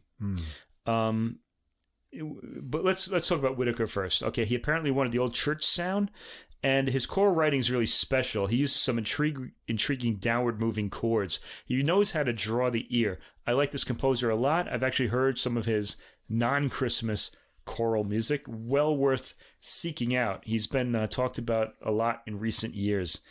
Eric Whitacre. So look for that. Lux Orumque on this album.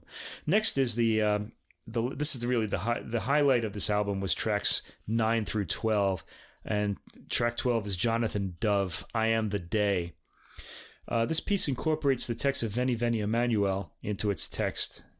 Emmanuel shall come to thee, that one. Oh, Israel, okay? The booklet doesn't include those words, though. The booklet is weird on this tune. It has the I Am the Day words from the legend of St. Christopher from the Book of Revelation, and that's it. But there's a lot more sung text, and I really didn't know what it was. I was a little annoyed by that. But it was a nice work. As the word says, texts are stretched out by the tenor voices. The women's voices sing a catchy melody, whose words I couldn't catch, and which weren't included in the book either. Come on. I want to know these things. Add some more pages in there. Give some. Yeah, they could have put this in. It's like, I don't know. Dove's music has caught the attention of choral music fans in the past few years. There have been a few releases of his full discs of his choral music released by the Naxos label, so you can check out what he's up to. This composition is very appealing. There are a lot more words to the work that are included in the booklet, as I kept mentioning this again and again, because I was annoyed by it. But the piece actually is really great. Okay, so I'm going to give you those names again. Richard Rodney Bennett, Alan Bullard, Eric Whitaker, Jonathan Dove. Check out some of their music if you're a big choral singing fan. Next, Gustav Holst, He of the Planets, again. This I've done for my true love. This is also known as Tomorrow Shall Be My Dancing Day. And Holst found the words to this text pinned to a door of Thaxted Parish Church in Essex. It has a swaying dotted rhythm in the melody, indicating the dance that was Jesus's, shall we say, experience before he was born to after he was ascended into heaven. So Jesus, we get from St. John, the Gospel according to John, that in the beginning was the Word. Okay, so Jesus was always around even before he was born. Okay, so he's playing on that in this particular piece. Kind of reminds me of Hector Berlioz's biography. If you ever want to read a great composer autobiography, read the one by Hector Berlioz. It starts out with him remembering his birth. He describes what it was like in the womb for him. It's really nuts. He's quite an eccentric character, and it's a really enjoyable read because of that. He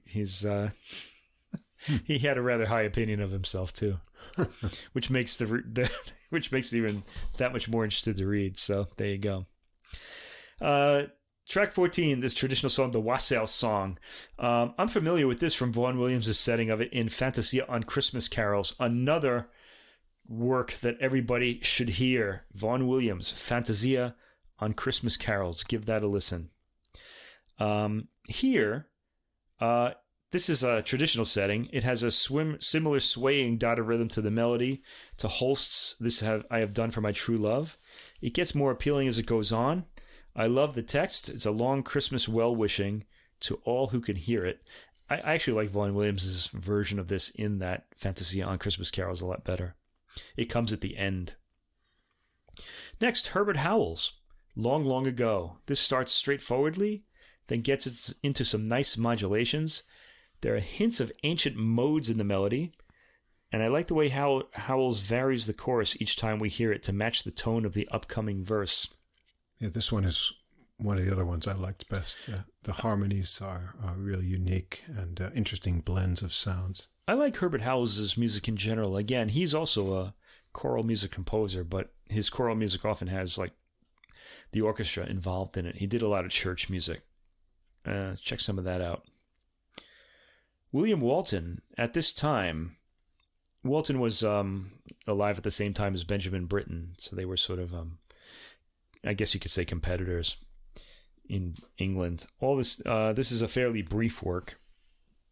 It has a unison harmony in the verses, women then men, with everyone singing the harmony in the chorus. Next, a traditional work arranged by Ralph Vaughan Williams, All in the Morning. I hadn't heard this one before. It's nice to have an arrangement of this that's in full harmony throughout. Vaughan Williams has a magic touch with Christmas music and gets a suitably anticipatory atmosphere out of these lyrics. Next comes Joseph Phibbs, Lele, Lele, Thou Little Child. I've always liked this 15th century tune in its traditional form, but that's not what we're hearing here. Phibbs has cast the soprano as the narrating eyewitness to the baby Jesus. This is a pretty interesting contemporary setting, though it does away completely with the traditional melody, which is really what I like about this tune. It's got a lot of that mystical atmosphere conjured by voice, gently holding vowel sounds within the texture. I mean, if I could just let go of the melody that I like so much of that I usually hear this with, I think it's a pretty interesting work.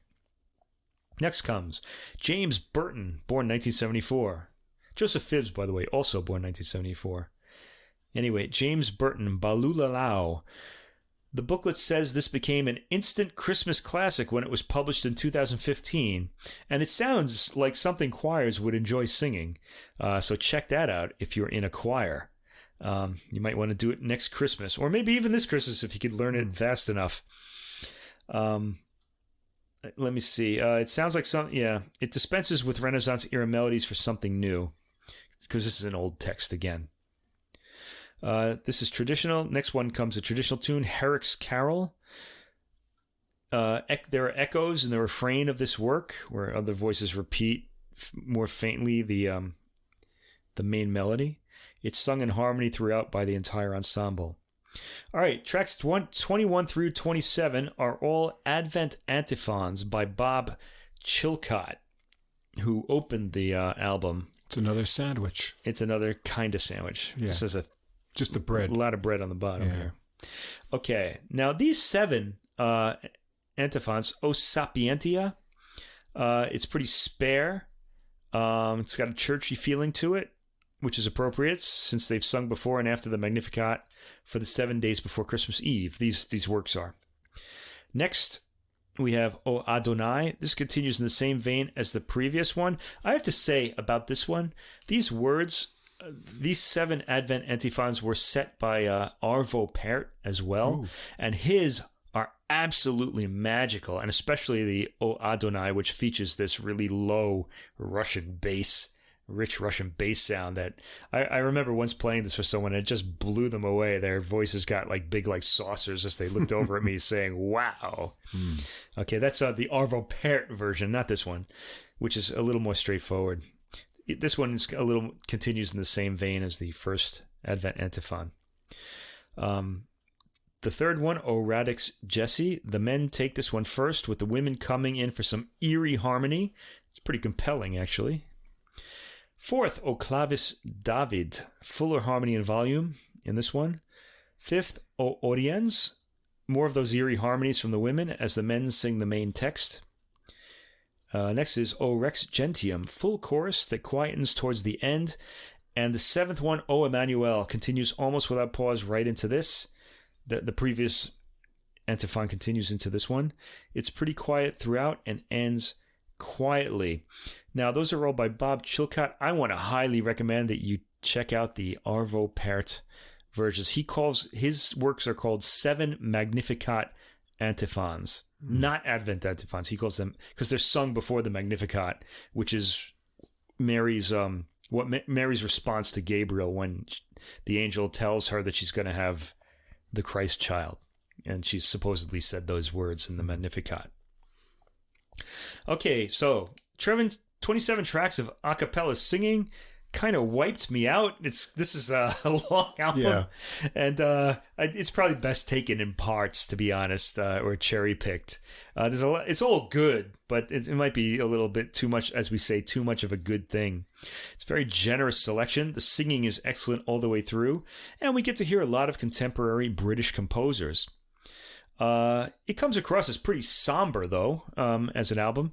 There's some occasional highlights, a lot of really pretty works, but again, it's more churchy than uplifting, really, as the way we think about church. It's really good, though. Let's just say that. Probably best not listened to from beginning to end.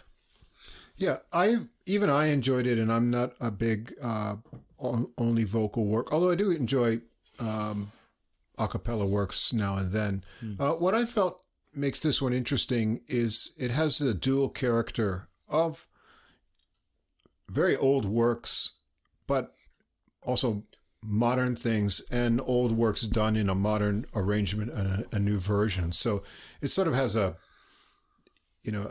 unique character. You're not you're not listening to all Renaissance music program, and you're not listening to all modern arrangement. You get a mixture of things, and sometimes the ideas overlap.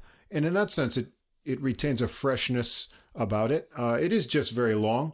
And so you can't really complain about that. You don't have to listen to all of it. If you think of it, it's a generous offering, a well planned out and high volume or a great number of selections in this recording. Just don't listen to it all at once. Break it up a bit, and I think it's got an interesting mixture of characteristics, and well worth a listen, even if you're not into vocal works, especially. I found it enjoyable. Well, there are vocal works and then there are choral works. They really are two different animals. Yeah, really, I guess it is. So this is choral, and then when I say vocal, I mean no instruments. Voices, only voices. Completely, only voices. Yes. Okay. But it held my interest. There's a lot of variety. Every once in a while, there was one of those two, like I mentioned, that would make me sit up and take notice. Oh, this has got a new character coming out here. So, in that sense, well worth listening to. And that's your classical Christmas. And now it's on to my favorite type of Christmas, jazz Christmas, because I think all Christmas should be jazz. It just has the right mood. It gets you through the ups and downs of the season. Right. So I've got an interesting mixture of things in the jazz category, either something swinging and grooving to move you along, or something to take you a little bit out of the normal bounds. But nothing, the worst Christmas music is sort of, how can I say, trite and kind of fake happy, like now we must be merry kind of thing. It's peppy. Peppy, yeah. Peppy. I don't like anything that's peppy. Yeah. Peppy, or, something, another version of a song you've just heard a million times with nothing, breathed into it. Who's that? This goes way back, but you remember that gymnast, Mary Lou Retton? Yeah. Peppy. Yeah. Didn't like her. Yeah. Apparently, I'm one of the very few. A lot of Americans did. Yeah. I guess it's a good celebrity quality, but... someone I went to college with, or that I met when I was in college, lived near her family, wherever they were from. And he said that she has a bunch of brothers and sisters, and the entire family is like that. Oh, God. They're just bouncy, kind of, well, they were at the time. I don't know what they're like now. But right. They must have burnt out by now. Yeah. Well, you never know. Anyway, this one is kind of peppy in a good way, not in that fake way. And the title describes that. Peppy isn't a word I'd apply to this. But No. It's cheerful. It's cheerful. Yeah. And in other words, merry and bright.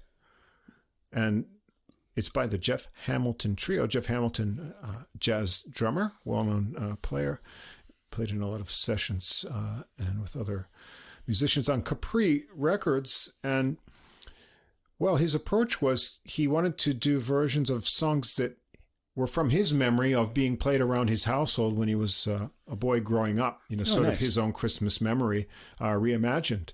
And I thought he does a really... good job of bringing out the joy in these tunes.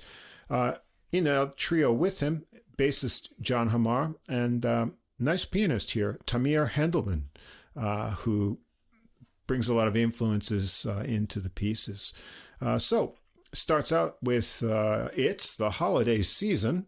This is a tune. The writer is Kay Thompson, but most people will know it, the Andy Williams version of it. And it swings right in with piano chords and drum fills. And everyone knows this line in here, "They'll be coming down the chimney."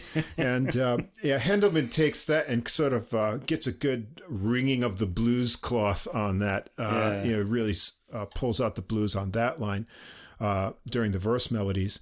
And then in his piano solo, it's really bluesy, choppy accented chords and trills, channeling a bit of Oscar Peterson, who had recorded some nice swinging versions of Christmas tunes. This is a very upbeat and happy start here. And you really get in the holiday spirit. After that, we've got Caroling. And this is the best-known song of a body of 15 carols from, or called the Alfred Burt carols. I guess that's the origin of this tune. Don't know anything about it. But everyone knows caroling. Christmas bells are ringing. That's what usually sticks in the mind from this tune. The intro starts with a Hamilton drum solo, and then Hamar's bass adds kind of a skipping bounce to that. And before Hendelman comes in and plays this familiar melody, I guess everyone's sung this Nat King Cole and everyone, right? What's the meter on this? I got 6/8 maybe. It could be just it's 3. It's a complex 6/8 done here. Yeah. He really gets that with the snare accent in here. So you think 6/8? It's a 6/8. Wonder if it's compound. Yeah. So it's got that kind of floaty, sort of like skating kind of quality. Skating to waltz kind of feel to it. However, they do vary the rhythm a lot under the melody. So that's kind of a charm. Here, we're going to expect that with a drummer leader like Hamilton. Rather than floating, gliding. There's something gliding about 6/8, Hendelman's solo is really graceful and happy. He gets some really chiming quality out of the notes in his solo in the higher register, and the rhythm, it really pulls you, and you almost want to sing along on the Christmas bells are ringing, and then you get that going. So that's good. Then, of course, he's going to do this tune, Little Drummer Boy. Yeah. Written by American classical music composer and teacher Catherine Kennecott Davis in 1941. Did she write the words too? Good question. I don't know. Well, we don't hear the words here, and I think that's a good thing. Yeah. You don't need to hear these words. This is another one of those songs like Frosty and Santa that and Rudolph that I really I'm a little bit fed up with. It does make a nice instrumental though, and Hamilton uses a real kind of heavy brush technique, subdivided groove that he gets going in the drumming intro. Yeah, in fact, the sound of that groove put me in mind of the Kraftwerk song Trans-Europe Express. If anybody remembers that from the early 80s, one of the first big electronic. So I said the 80s. It came out in the 70s, but it really only got big in the United States in the 80s. It kind of has that sort of chugging sort of rhythm to it, and he's doing this with brushes. It's not exactly the same, but it put me in mind of that. It was kind of a nice little memory for me too. I liked it here. Yeah, it's good. The bass comes in with that drum groove. Everyone knows this melody, the Little Drummer Boy. So Hendelman sort of gives a chiming effect here too. Hamilton keeps this kind of groove going through the whole tune, which gives it a nice atmosphere and chug to it. And I think it's the main appeal of this particular track. Yeah, the rhythm. That's really it's all about the rhythm. Yeah, it's all about the rhythm. And then, the rest of it with Hendelman has improvised solo. He keeps it sparse and mysterious, so the rhythm keeps coming through. And then the highlight in his playing is sort of the intervals in his chords. They're these open sort of things, so you get this sort of Middle Eastern kind of quality to it. Atmospheric and kind of fun. After that, we've got Let It Snow, Let It Snow, Let It Snow, the Sammy Kahn and Jules Stein tune. Nice teaser intro. It's built on the Let It Snow descending line from the melody. They stop the time in parts of the melody for a nice effect. The next time around is chord outlining for Hamilton to fill in with tasty fills on the drums. It's a fun arrangement. It keeps you on your toes, but it sounds like they're having a good time through it. So that's a nice one. The drums get a lot of space in this too. Yeah. 5, Bright, Bright, the Holly Berries. We don't hear this one all that often. It's one of the reasons I love this podcast, because you talk about a lot of things that you don't hear all the time. So 1950 tune by Willa Houston and Alfred Burt. I get a very lush piano introduction by Hendelman on this one. Hendelman sets a light. Wrote impressionistic, so sort of like Debussy or something. Yeah, it's very different quality to it. Hamilton gets a light waltzing brush beat. Hamar adds an ascending bass line riff that repeats and rings out. It's rhythmic and light, but builds up a nice energy. And Hendelman shows off a nice touch with his ideas on this one. So here's a tune it's certainly not one of the lesser played tunes. Yeah, the rhythm on this sounded like it was changing to me, like from a 3 to a 4 or something like that. Did you catch that? I don't know. I didn't write down any notes about it. Yeah. I didn't catch what it was, but it was sort of waltzing at one point, and then it was kind of like dun, dun, Have to check it out again. There's still time before Christmas. Yes. I can say now I really liked this album a lot, and I will be listening to it in years to come. Oh, good. Yeah. I like this one a lot too. Yeah, I listened to, I checked out a lot of, if you want to just focus on what comes out in any one year, of course, there's not going to be a lot of things. Yeah. And there were a lot of, I think the downfall of Christmas releases is they can tend to be slick and commercial sounding. So there were quite a few of those. Not only that, but there's on the Jazz United podcast, they mentioned that it's kind of just these particular songs that you just hear over and over and over again. Right. There's kind of like a set repertoire for this short period of the year that everybody has to play and listen to. Yeah, so it's nice to get, a little more unfamiliar tunes or forgotten tunes brought back in. And so, I'm kind of happy about that. Here, we've got, number 6. It's the Most Wonderful Time of the Year. 1963, Edward Pola and George Weil tune. This gets a medium swing groove. Hamar drives things along with his bass walking, and Hamilton gets some nice rim hits in the groove here. Handelman has some bluesy ideas going with chiming accented phrases and chords. There's a bass solo here. When they return to the melody, Handelman keeps up the bluesy idea for a bluesy finish to the tune. So nice version and ideas there. 7. What's more American than Gene Autry with Here Comes Santa Claus? However, this is an interesting version. It's a very funky piano intro riff, doubled on the bass, and then funked up with Hamilton's clicky beat. It's an interesting contrast to the cutesy melody, which gets a samba-like beat. So, let's see, the cowboy on the horse image is gone for this one. Yeah, speaking of which, we may be the last generation who remembers who Gene Autry was. Because nobody watches old movies anymore. Yeah, I know. You know? Yeah, anyway, it's a iconic American figure, so... look up Gene Autry. Gene Autry, if you don't know it. You millennials and Zoomers and anything younger who's listening to us.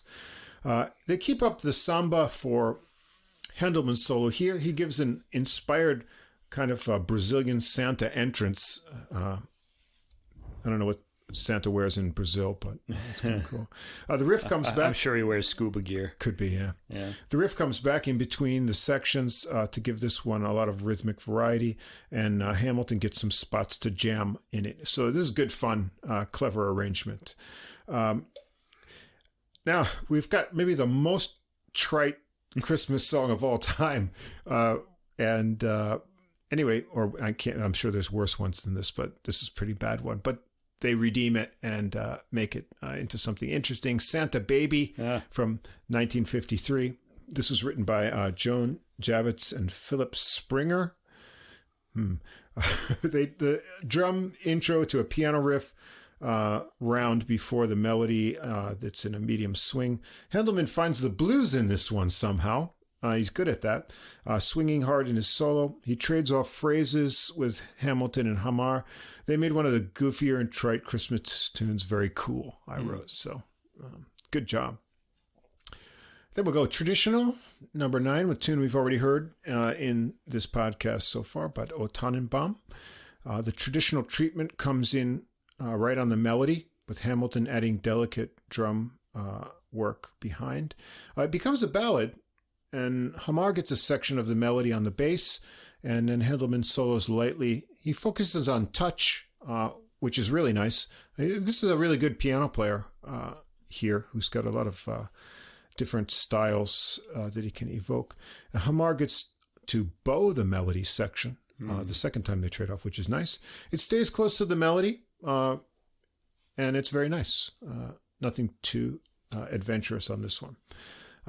Track 10, Have Yourself a Merry Little Christmas, to close things out. 1944, Hugh Martin and Ralph Blaine. The piano chords and a really cool bass intro on this one. It's a nice arrangement. Slow swing. Hamar fills the melody gaps with tasty bass lines, and then there's nice rolling chords in the piano solo. So, yeah, a nice mix of familiar, a couple tunes that don't get much attention anymore. Overall, a merry and bright selection of tunes from Jeff Hamilton. Yeah. I like this album a lot. Like I said, I kind of wanted to.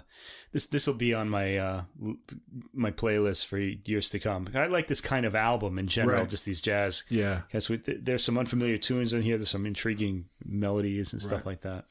I was just thinking when you were talking about Santa. We always talk about Santa. We beat Santa to death. I wanted to mention the character in Italian culture. I know that. La Befana. You know about her?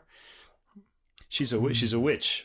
Oh, okay. And she comes and delivers presents to children on Epiphany Eve, January 5th. Epiphany is January 6th. Now, Epiphany is the day that the three wise men, the Magi, arrived at the stable where Jesus was born.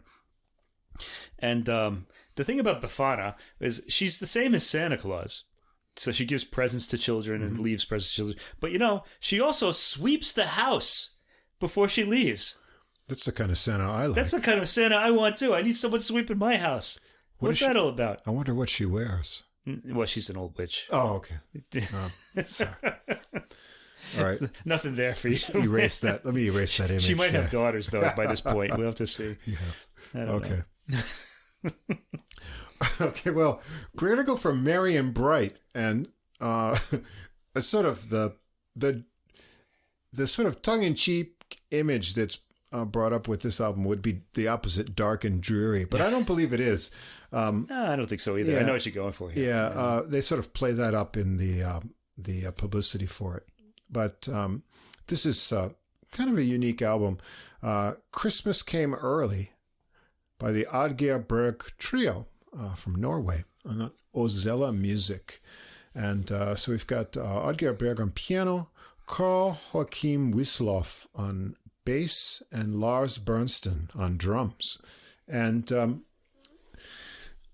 their approach, I guess, in all the recordings is extremely slow tempos. Yeah, this whole album is downbeat. Extremely slow tempos. However, think trip hop without the cool beats. Right. In our last podcast, we looked at Bill Charlap's trio, and that was an exploration of very slow tempos, and what can be explored when the tempo is not pushing you on. At a pace, what can you find in that different dimension? It's a lot of space. Yeah, that what are you going to do with it? And that's the approach taken here, and I like it actually. And as I said, if there's anything I hate, it's this peppy, fake happy. We must have a Merry Christmas. Right. And this has got that kind of Japanese would say wabi sabi, slightly sad, kind of bleak. Not totally. There's some really sort of joyous findings in here too, but I think it's due to this kind of opened nature to the tunes. So, and there's also some tunes that at least we don't hear in America, so that we've got some European and Scandinavian kind of tunes here. Yeah, that's pretty much where I've looked for new Christmas songs, because the American ones tend to be really sort of secular and commercial. Now, I have no idea how to pronounce some of these songs, so this first one, with Na tennis tusen Julius. Yeah, I don't know how that A with the circle is pronounced. Translated, now light 1,000 Christmas lights. Okay, let's do it. Very slow tempo. Because of the slowness, the piano is often very chimey and able to let the chords ring, out on this. And you get that here on the melody. Bernstein fills the gaps with very light rolls. So this is a nuanced drumming on most of this album. And Wiesloff gets some melody space on this intro too, as he does on the whole album, with a very nice sounding bass. Berg takes a gentle solo with focus on touch and dynamics. So there's a lot of dynamic nuances here. It's a pretty melody, a tune I'm not too familiar with. It's got a bright piano sound. Yeah, it sounds kind of nice. It's also not just slow, it's a march. It's like a funeral march, sort of. So it's kind of, it has a somberness to it. Yeah. A more familiar tune, It Came Upon a Midnight Clear. The bass gets the melody to start here, which is kind of nice. a super slow tempo. Yeah, it really is. Bernstein paints soft textures. I think this might be twice as slow as we normally hear it. Yeah. Like, like everything is given an extra bar before you hear, That's slow. Berg adds sparse chords to this. His piano solo is really pretty here, working with phrasing and dynamics. When they finally reach the end of the slow journey, it ends with a Jingle Bells quote, which is kind of... This everybody does this. You could do. I really kind of almost want to hear like an album where like every song that you play kind of ends with that Jingle Bells, because you could do that. You could do it on anything. Yeah. It just works on a cadence or on a tonic chord. Yeah. Right. Track 3, "O Come All Ye Faithful." This one has some motion after the slow tempos of the previous tunes. It's played stately over tight and light snare rolls by Bernstein. Berg plays with rhythmic figures in his solo here and sequences of big chords, and he does actually get some faster runs here. So you realize that when he wants to, he can play some fast figures if he's inspired. Then we've got the Norwegian version of a tune we've heard so far. I guess I won't butcher the Norwegian. Lohar Rose. Lohar right? Rose, blooming. This tune that goes back to, I guess, 1587. So the biblical reference is Isaiah 11:1. "A twig shall shoot up from the stump of Jesse, and a shoot shall sprout from his roots." It's about as religious as I'll get for this time. This is I was struck by that image. Oh, yes. It's a rose. I actually have some Christmas rose out in the front. It must be something different. Anyway, echoey bass notes beginning, and that continues through the rubato treatment. Berg lets the melody go little by little, while Wiesloff adds atmosphere with cymbals and toms. This is quite pretty, actually. I like this. And after this, we've got another version of Silent Night. I don't know how they say it. Gladiole, I guess. Yeah. Drum tom intro. It's a very slow melody exposition. Sometimes it sounds like a music box that might stop because the spring is out of tension. But in contrast, Berg's short solo has a lot of runs in faster figures here, but you don't know if it's going to make it to the end. It's kind of that slow tempo quality. Then we have, I guess this is a traditional Scandinavian Christmas hymn. It's called, I don't know, can you attempt this one? Mitt hørte Eitid Vanker. I wrote just My Heart Always Wanders. Yeah, that's what it is. But that's what it said on Deezer, which is where I heard it. So, yes. Deezer has the English translation. I see. Oh, so you actually looked on the with the website or something. Oh, I looked the names of the titles up and things, right? So this is a Christmas song composed by the Danish bishop and hymn writer Hans Adolf Brosen. It was first printed in 1732 in the booklet Some Christmas Hymns. It's very vague. Here's your Christmas hymns, some of them, right? And then The Faith's Strange Treasure in 1739. I had that this was God Rest You Merry Gentlemen, is it? It sounds a lot like it. Yeah. But it's a little bit different. So I wonder if it's somehow related to that, which I think is just as older of a melody. Mm-hmm. It does sound a lot like God Rest You Merry Gentlemen. It starts with dainty piano chimes in the intro, joined by the bass on the melody, and that's where it really starts to sound like God Rest You Merry Gentlemen. Berg takes the melody and then does some sparse soloing on this tune. Kind of has that Renaissance kind of sparse quality to it. 7, In Dolce Jubilo, in Sweet Celebration. It's a slow waltz. In English, this is known as Good Christian Men Rejoice. Good Christian Men Rejoice.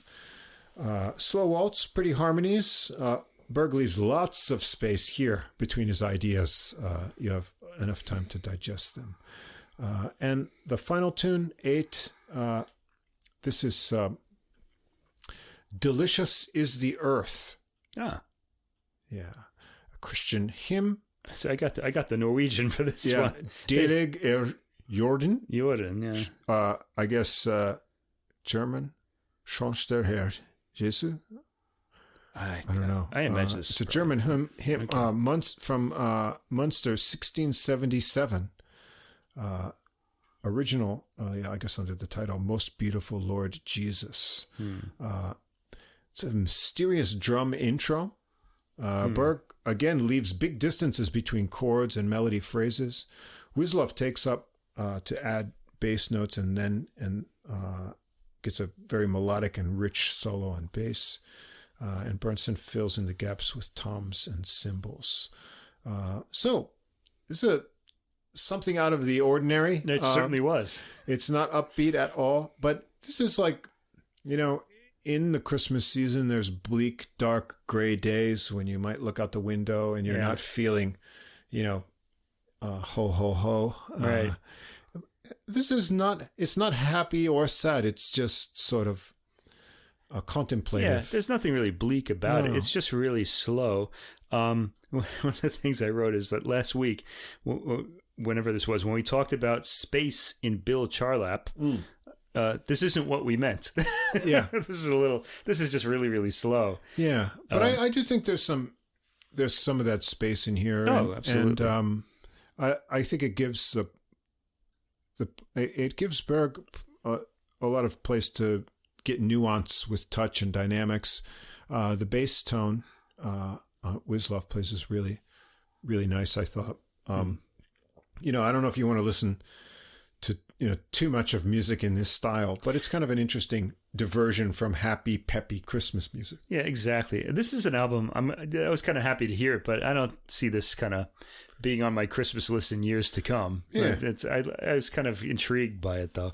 I think this band, like if they're looking for the follow up to this album, I think they might want to do an album of Christmas songs that are kind of made like you're listening to it on a cassette tape player whose battery is dying, so it starts kind of weirdly slowing down and then speeding up, and the whole tempo wobbles or something like that. That's my next challenge. So if you guys are listening, try that one. I wrote, I like the selection because I enjoyed the old hymn tunes done in jazz style. It won't be everyone's thing, but the sense of space and attention to attack and subtlety is relaxing and introspective. Put it on a gray day when you're not in the holiday spirit, and you still won't be. Yeah, or late at night. Yeah, late at night. Like when you just can't take anymore. Yeah. It's something very different. If you need to escape, I think this might be a good one to hear. Now, let's see. Next, we'll shift gears. Big band time. The 12 Grooves of Christmas. I like the title. Yeah, by the Pete Ellman Big Band. I think they're out of Chicago. 1, 2, 3 Records. That's the label. Yeah. 1, 2 TOO and Tree TREE. Oh, wow. Yeah. 1, 2, 3. 1, 2, 3 Records. Yeah. Okay. I won't go through the full personnel list, but you can get that from the link that I'll put in the description. It's a full big band with a lot of guest artists, notably. The leader, Pete Ellman, is a trumpet player, but we've got guest vocalists here. Katie Ernst, the female vocalist, and we've also got. Let's see.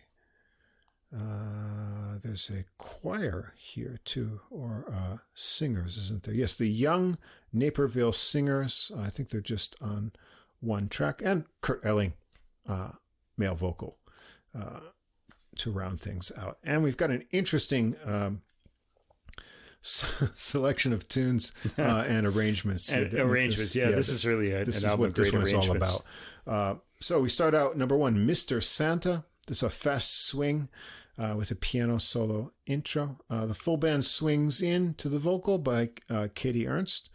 We get horns, kind of solo leads to a tenor solo, and there's great band backing lines in here. The tenor solo ends with a nice squawk. There's some fun scat vocals and sax play off as they wrap up the tune. So a fun start, get some vocals. 2 Jingle Bells, but the big band version, big swinging on this one, trumpet screaming.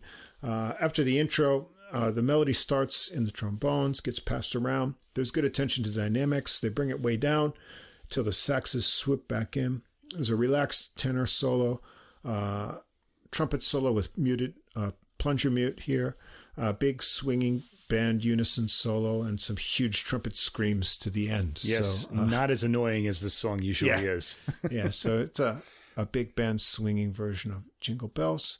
Then we're going to get another version of It's the Most Wonderful Time of the Year. Kurt Elling singing here with the young Naperville Singers for the vocals on this one.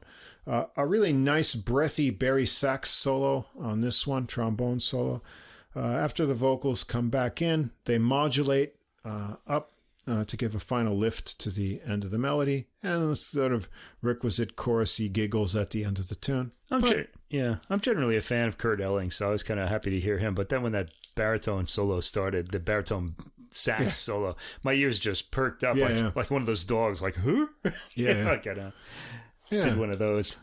One of the things I think about these is I didn't look, but to get this out and mixed and mastered by Christmas time, they must be doing this like in summer or something, So a lot of the classical ones are recorded like in spring, or the beginning of the year, March. So you got to think, you got to. It's the most wonderful time. It's in the middle of blazing summer or something, but you've got to get the Christmas spirit. And you're kind of like Krusty the Clown, like, okay, let's get this over with. I got other things to do. I want to go out to the pool, So I give them credit for that. And Kurt sounds kind of inspired on this one, so good.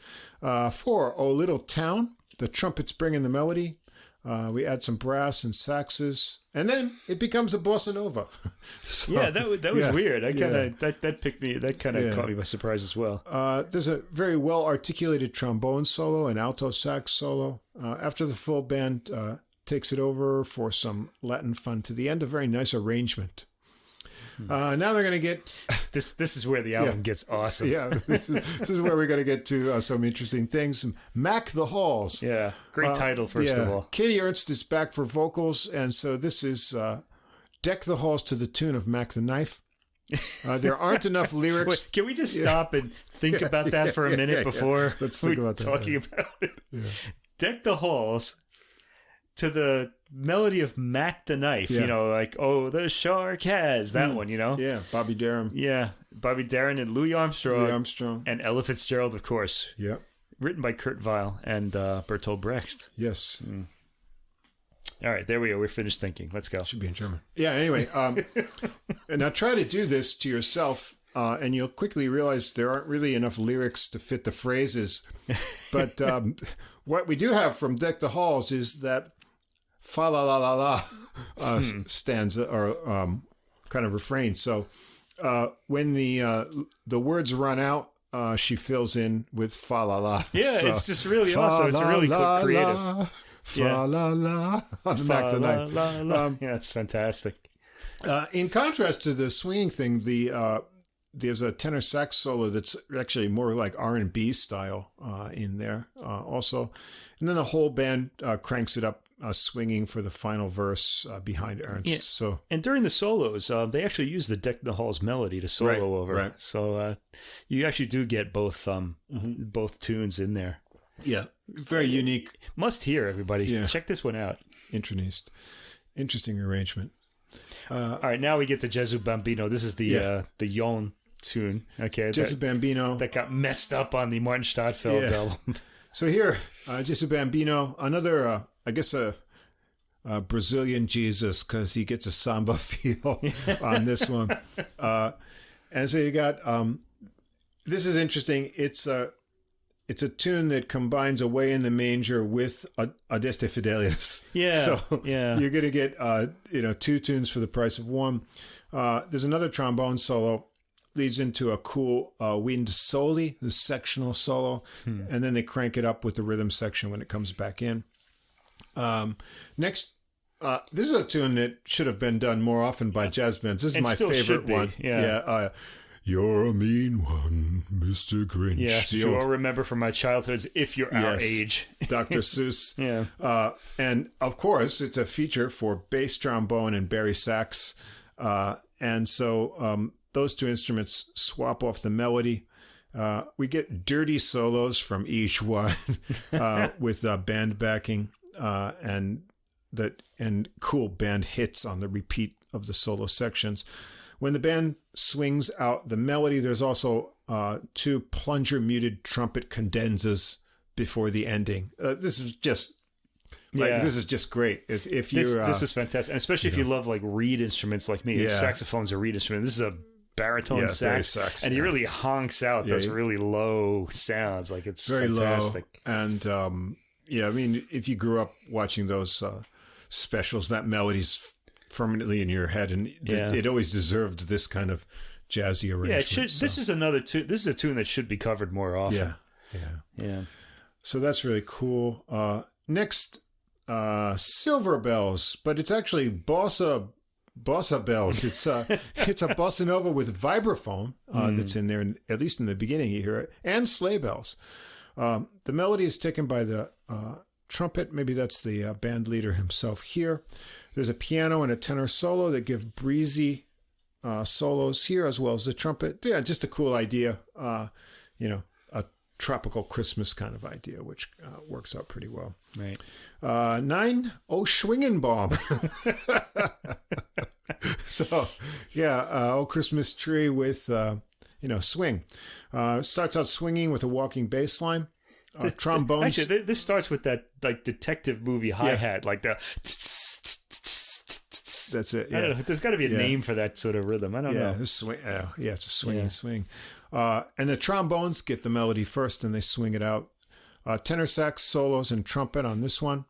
The band goes into double time for one section, which is really cool. And then it just sort of, it comes back out. So there's like a turbo boost in there. There's a cool bass trombone line. It's overall a really well-layered arrangement, more fun. Track 10, What Are You Doing New Year's Eve? A very layered, pretty intro here. Katie Ernst is back with some very smoky, sexy vocals on this one. Nice job. There's a stop time, sweet alto solo that really builds into a break before the final verse. Kind of a traditional arrangement on this, but nicely done. 11, Silent Night with a bossa treatment again. You won't guess the tune from the intro. It'll take you a while before you figure out that it's Silent Night. Also, there's a nice trumpet solo featured in this one. Track 12, We Wish You a Merry Christmas. Piano intro, and this one gets a heavy R&B waltz groove to it. So completely different rhythmic feel. Tenor sax takes the melody. There's organ in the mix on this one too. This is R&B big band. The sax gets some real soulful, rapid lines and squawks, but he saves the real fireworks for the cadenza at the end. So this is sort of like, if you ever watch Saturday Night Live, Generation Xers and anyone else, the Lenny Pickett kind of theme at the end, it really squeezes out all that kind of R&B feel to the tune. And then we get the title track, The 12 Grooves of Christmas. I'm not sure if there's exactly 12 here, or you can try must be. I didn't count them all, but I don't know. You can try to count them and see what goes on. It starts with the ballad intro. I think then we get some Mozart. We get piano. the famous Mozart piano sonata in C major. The dun, dun, dun, dun. Yeah. That one. Then it switches more to a... K575 if you want to look it up. There you go. Okay. Music nerds, look that up. There you go. Then it goes more to a Baroque feel, and there actually you get a piccolo trumpet on here for that sort of compact Baroque sort of feel. Next, you get a Dixieland rendition. Right. We get a Dave Brubeck Take 5 section where we're going to get the 12 Days of Christmas arranged for 5/4. Then we get a kind of brass chorale over guitar, which is interesting. That's repeated. It's varied with a piano section. We get some bossa nova. a kind of salsa Cuban. You even get a quote from Girl from Ipanema in this. It's a direct quote. Yeah. There's a salsa sort of Cuban, Afro-Cuban beat with some screaming trumpet. And then there's a bunch of swing kind of sections. There's a super fast swing, a slow swing that's got some bass clarinet in there. Then we switch to kind of a sing, sing, sing drum intro and another slow swing.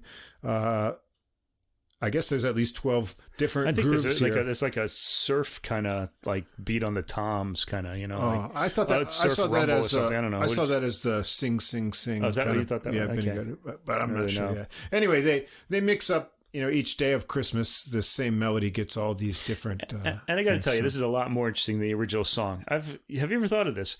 That song, okay, once it gets past 5 gold rings, it's like the composer ran out of ideas. Like he's got, what is it, like 12 pipers piping, da da da da da da. That same melody keeps repeating again and again and again. Annoying. And then finally, when it gets to 5 gold rings, then it gets interesting. 4 calling birds, 3 fetch, Yeah.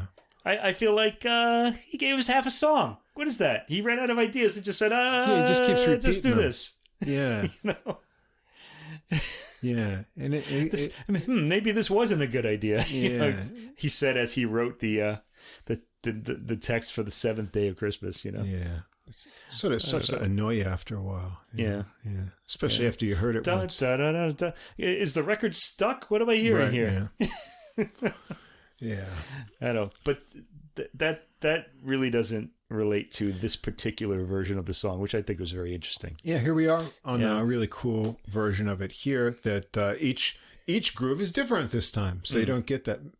Maybe they felt the same way. Yeah, the grooves are all different. He could have come up with different melodic lines for each gift. I thought after the 5th day of Christmas. I don't know, but anyway, very cool. Nice album. They're having a lot of fun. Really good musicianship. Here, the players are all outstanding. The soloists are good. What matters most with the big band, of course, is the arrangements, and those are very cool. Nice assortment of music. It's mostly instrumental, which I'm happy for, but we do get Katie Ernst turns in a nice performance, and Kurt Elling. He sounds pretty inspired here too. So it's a very fun album. My favorite kind of big band album to this time was one we were listening to a little bit before, Rob McConnell and the Boss Brass Christmas. I think that's got like the best arrangements of all time. This is going to go on my list of a really fun big band album too. So. But unfortunately, not available on CD. They're killing me. They're killing me. Yeah. What is this? So I got to remember this for next year now. I can't, Yeah, maybe by next year. Maybe it'll come out. Yeah, we'll see. We'll have to ask Santa. Well, that's the main jazz listings, but we've got one more. We got a big Christmas present for you, and this one is on CD, but we're going to have to talk about that too. So not strictly jazz, but encompassing jazz. Kind of a jazz singer, though. Yeah, jazz singer who sort of crosses over into pop rock. She does all sorts of things. Everyone knows Norah Jones, and this is her new album, I Dream of Christmas. Yeah. On Blue Note. And, well, the nice thing about this is it's not just a collection of old songs. We get some new Christmas tunes that might become classics in the future. We get 6 new Christmas songs that Norah Jones either wrote herself or with her producer. Yeah. So the core. Leon Mitchells is the producer, I should mention. Okay, producer in the band. Of course, Norah Jones on piano and vocals. Brian Blade, you may know from playing with various people. Including Chick Corea on drums. Leon Michel's, is it? I think it's not Michael's. Is it Michel's? No. There's no A in there. So Michel's maybe. Percussion also. Tony Scher. See, he's American, so I don't know how to say it. It could be Mitchell's. Mitchell's could be. Yeah. Anyway. Yeah, but Leon. He's... Anyway. I don't know. He was in like the Dap Kings and things like that. So... soul and funk bands, basically. So he was brought into, and he collaborates a lot with Dan Auerbach of the Black Keys. So you got a lot of that sort of sound on this. Tony Scher, Nick Mulvshon both on bass. Here, Dave Guy, trumpet, Marika Hughes, cello, which I noticed on one track anyway, Russ Paul, guitar, Raymond Mason on trombone. As with a lot of the recent Norah Jones recordings, there is a lot of production on this. So, it's not as straightforward as, like, say, her first album was. But it's got the same sort of vibe as that first album, I think. There's a general sparseness to it, but there is sort of echoey kind of atmospheric things applied. So sometimes you may not be sure quite what you're hearing, but it all works well in the overall sort of mastering of the album. Yeah, I thought also Christmas is a time for nostalgia, right? And this is an album. It's not quite nostalgia in the way you think of it, but it's like a little walk through the history of jazz a little bit. Yeah, we get a lot of different styles. Yeah, there's a lot of things mixed in here, and well, adventurous start. She comes out with an original to begin things. Christmas Calling, sort of subtitled Jolly Jones. Yeah. This doesn't sound like a Christmas song, really. It's a real well-crafted pop song with a catchy melody. It's got the word Christmas all over it, though. yeah, it does, but just the melody. It's a bass drum, slow groove. There's a syncopated bass line. These really major 7 piano chords that create a dreamy kind of atmosphere. And one thing you always notice about Norah Jones is she writes melodies that, make her voice work. That's I think the hallmark of a great singer-songwriter who knows how to write for what brings out the most attractive points in their voice. And she's always been good at that. And you start to notice the characteristics of her melodies. And this has her sort of, all the tunes on here of originals have that sort of a hallmark on them. Yeah, they suit her really well. And not only that, but she sort of refers to herself in the lyrics at the end. She says, I want to be a Jolly Jones. I want to be a Jolly Jones. Yeah, that's the parenthetical title. Yeah. You got to wonder, this is a song that I could see, boy, if you write a Christmas song and it kind of takes off, you're set for life. You're set for life, yep. Because every year it's going to be... Everyone wants to write a Christmas song. It's going to be played again and again. You're just going to have royalties every year at Christmas time. I think that... But I wonder if people sing how people will sing the Jolly Jones line if anybody covers this song. This could easily become a standard. It's a really good song. Yeah, it's a good tune. All of these originals on here, she's got really good earworms in the melodies, so they will stick in your head after you hear them just a couple times. So this is one of them. I should say we were talking too that.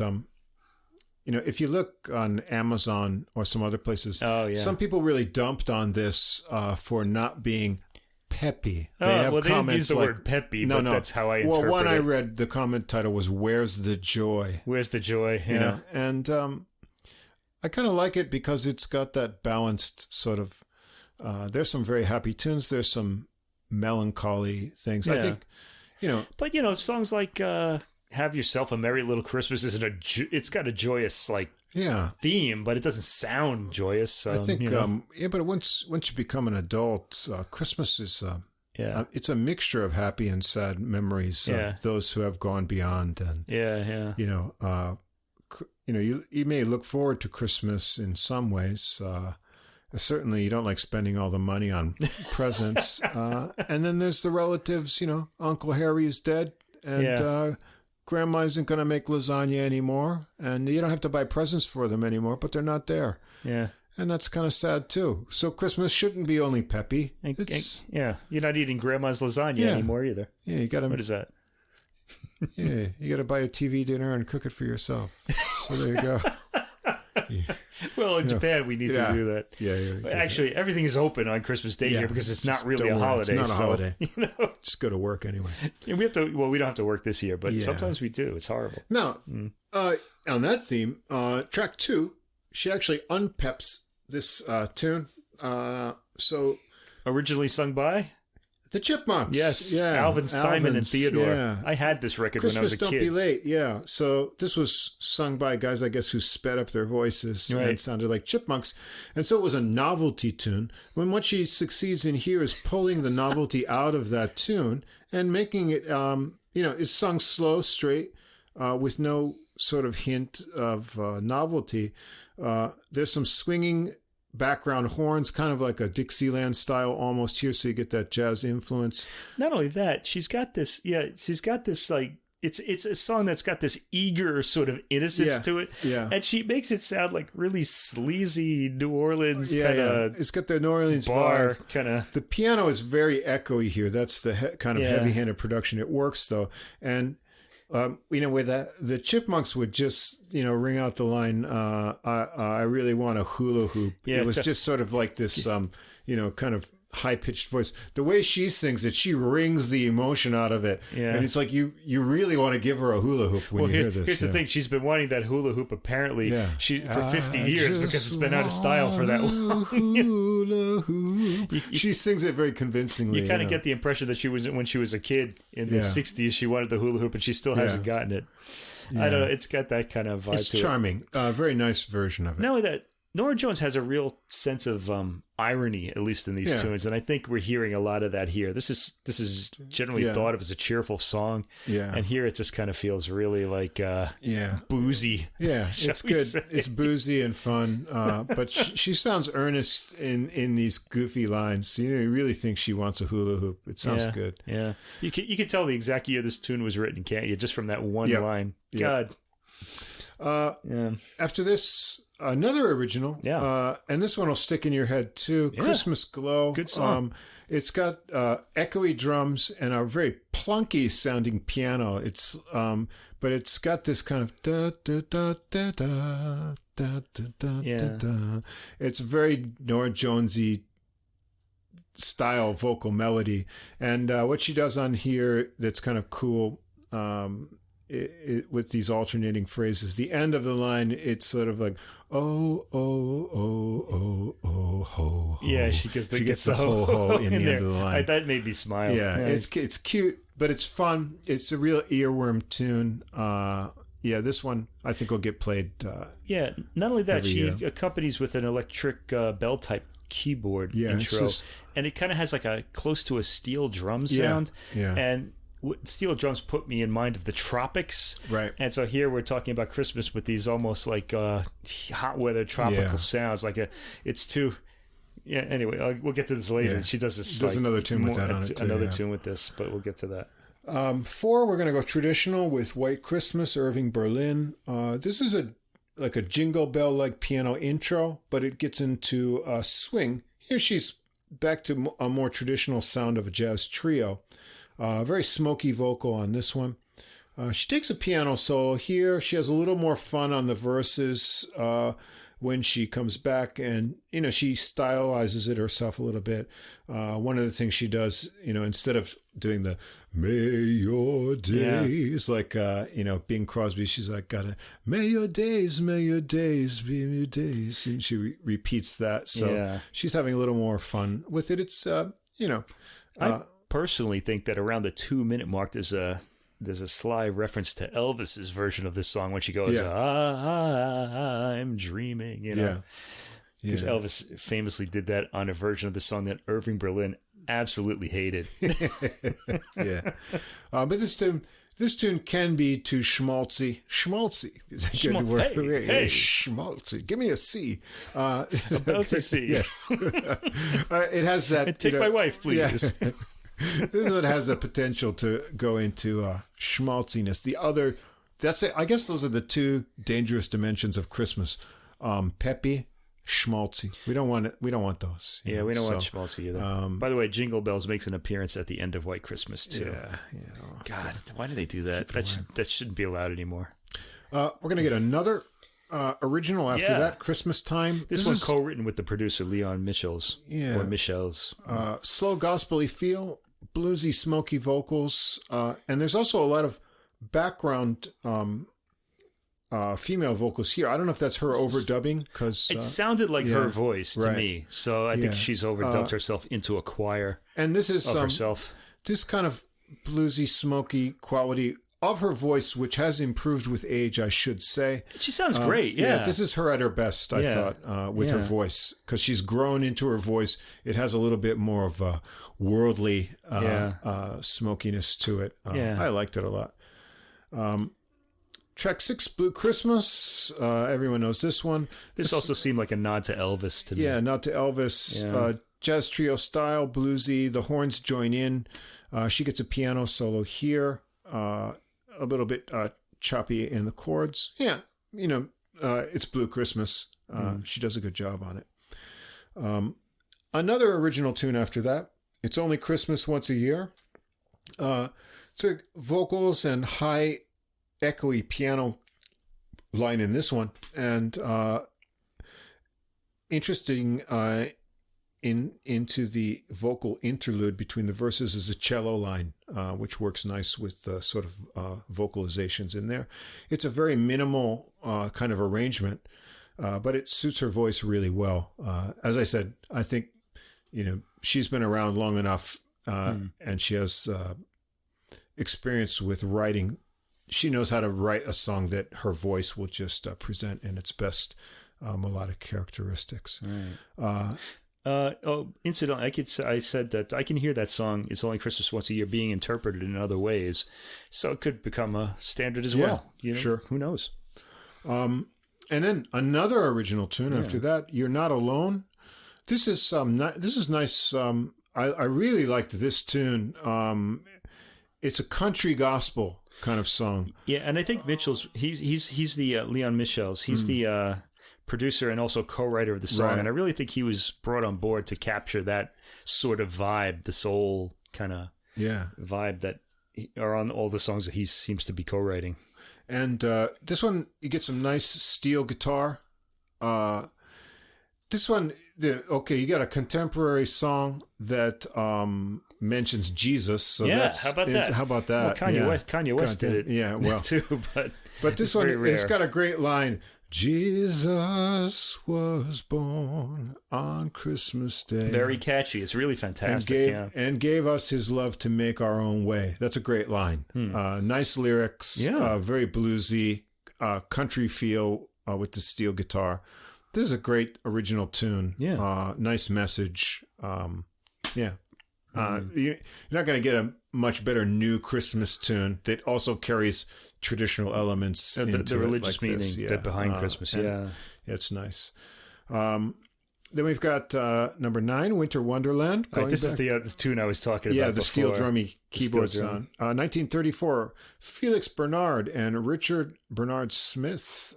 This has that kind of steel drummy kind of keyboard sound, also steel guitars. Gets kind of a Hawaiian or tropical feel, which is ironic to the Winter Wonderland idea.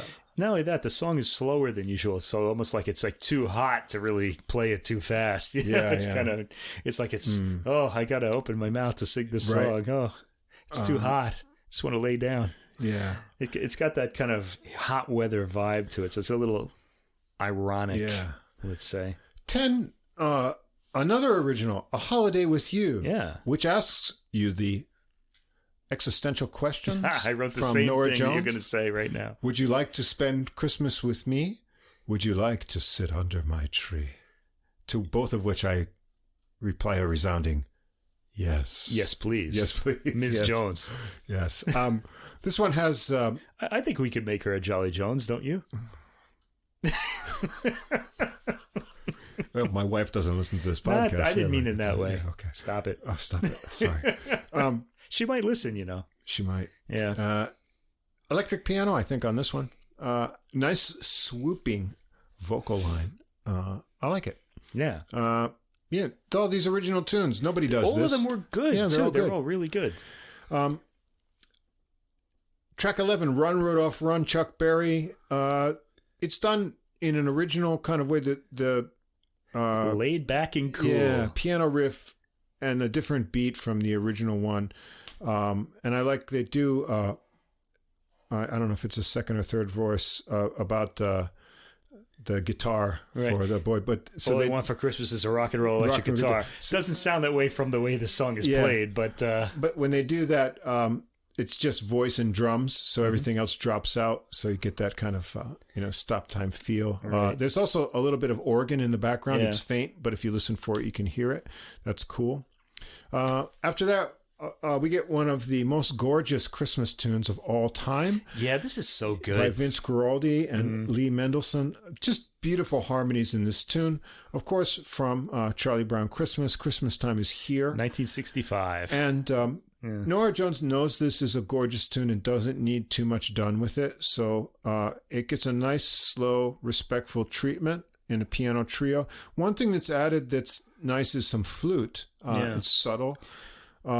Some piano solo has some backing ooze, but not too much on here. This tune doesn't need a lot because it's just got beautiful things. Well, the other thing it has is Norah Jones's sultry voice. Because normally we remember this from the special by the kids' chorus, right? Who are not the best in tune, but that's the charm of their singing, right? Yeah, so, but the thing is about this is there's one fantastic, it's a really great lyric all the way through, but it peaks at this one fantastic line. Oh, that we could always see such spirit through the year. Yes. And the way she sings that is absolutely magical. It really just gives you like tingles. So good. Such spirit through the year. Beautiful line. Beautiful lyric. Yeah. Those chords there, those major 7 chords, right. They're beautiful. Yeah. Good old Vince Guaraldi. Yep, I tell you. Another song that could be too schmaltzy. This is really perfect for her, nice, though, isn't it? What Are You Doing New Year's Eve, 1947, Frank Loesser. This is slow and traditional treatment, but what's nice here, there's a steel guitar with tremolo, so it's kind of this kind of mysterious vibrations in the background that gets some nice atmosphere. Now, if you just bought the regular CD, that would be the end of it. I want to mention about What Are You Doing New Year's Eve. She sings the intro to this, which is very rare. Yeah, that's true. You don't hear too. that very often. Yeah, nobody starts with maybe I do. Yeah, because in a lot of the early, the golden age of American music songs, they'll usually have this verse that's completely unrelated to the song. Right. It's sort of like an introduction. Yeah. And then it's just forgotten for the rest of the song. Yeah. And she sings that here. Yeah. Like, what am I thinking of? Songs that don't have the... There's a lot of songs where you don't hear the intro or the verse in normal versions of it, and then occasionally someone will do that. Yeah. Santa Claus Is Coming to Town, by the way, has an intro to it as we well. Don't need to hear never that. hear, Thankfully. We can Probably, hear that song, you thankfully you also never hear the other verses of that with the Rudy Toot Toots and Rummy Tum Tums anymore either. Tony Bennett sang those on his 1960s album. He could get away with it. Because that was back in the day, but now you don't really hear it anymore.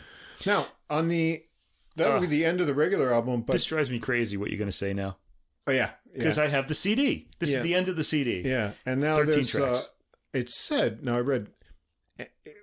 I read about it, it said Amazon Edition Deluxe, but on Deezer or anywhere else. So I take it these are not available on the CD? They're not available on the CD. It ends with track 13, What Are You Doing New Year's Eve? Now, which is really weird because the 14th track, I Dream of Christmas, is the title track. Yeah. And is this original? I don't know. I don't know because I don't have the CD. Yeah, I don't know who wrote this tune. I assume this is her original tune. Yeah. Now, this is different in character to all the other tunes here. This is more poppy. Well, it's the title of the album. Why is it on why is it not included? The main lineup of tracks. It must have been something in contractual type of things. For God's sake. That ugly music business stuff. Yeah, I want to mention it's a deluxe. There's a deluxe edition on the streaming services, not on the CD. Usually it's the opposite. Right. You get the extra tracks if you buy the CD. Oh man, what is this world coming to? What is it? I tell you. Yeah. Anyway, this one's it's more poppy, electric bass here, and the synthy lines and up tempo. But it's a I don't want to say peppy. It's a positive, upbeat. That's Christmas probably why tune. It's not on. It could be. It doesn't match the character, but I liked it anyway. Then we get. Now, this tune should have been. This is a great tune. Last Month of the Year. Oh, incidentally, if you get it from Amazon, you get a track before that, the Christmas Waltz, which I didn't hear. Oh, I didn't hear that either. Because you can only hear it on Amazon. On Amazon. It's not on Deezer or I think any of the other services. Anyway, so we'll ignore that and go on to this. Jeff Bezos can listen to that all by himself. Yeah, there you go. Okay, Last Month of the Year.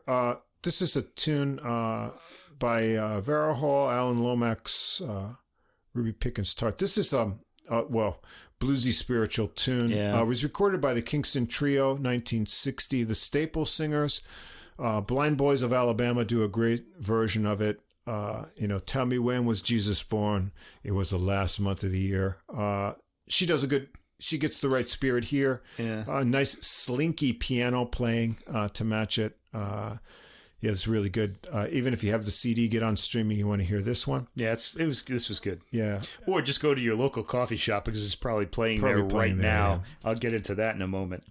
And the last, I'll Be Home for Christmas, by Kim Gannon and Walter Kent, recorded in 1943 by Mr. Bing Crosby. This is slow, but they changed the beat up. This gets, this is a 4/4 tune usually, but this is like 12/8 here because we got the beat divided into 3. So it gives it a different kind of thing. Tinkling piano solo in this one, a little bit different. Yeah, kind of a honky-tonk piano sound. And backing vocal ooze here. So not schmaltzy, respectful, but with a little bit of a tongue-in-cheek kind of funness to it. So you got a huge collection of tunes. Huge collection of tunes. No schmaltz on your... There's no schmaltz. There's no schmaltz here. But it's good. It's good. Like I say, she's got... There's that production kind of a little... I don't want to say heavy-handedness to it because it works. There's a blend of things. You have to listen closely to get out some instrument timbres. But it all works around highlighting her voice, which has matured well, smokiness to it. I think she does a good job of, someone said in those reviews, where's the joy? I think there's enough joy with enough kind of melancholiness too. Yeah. Bluesiness.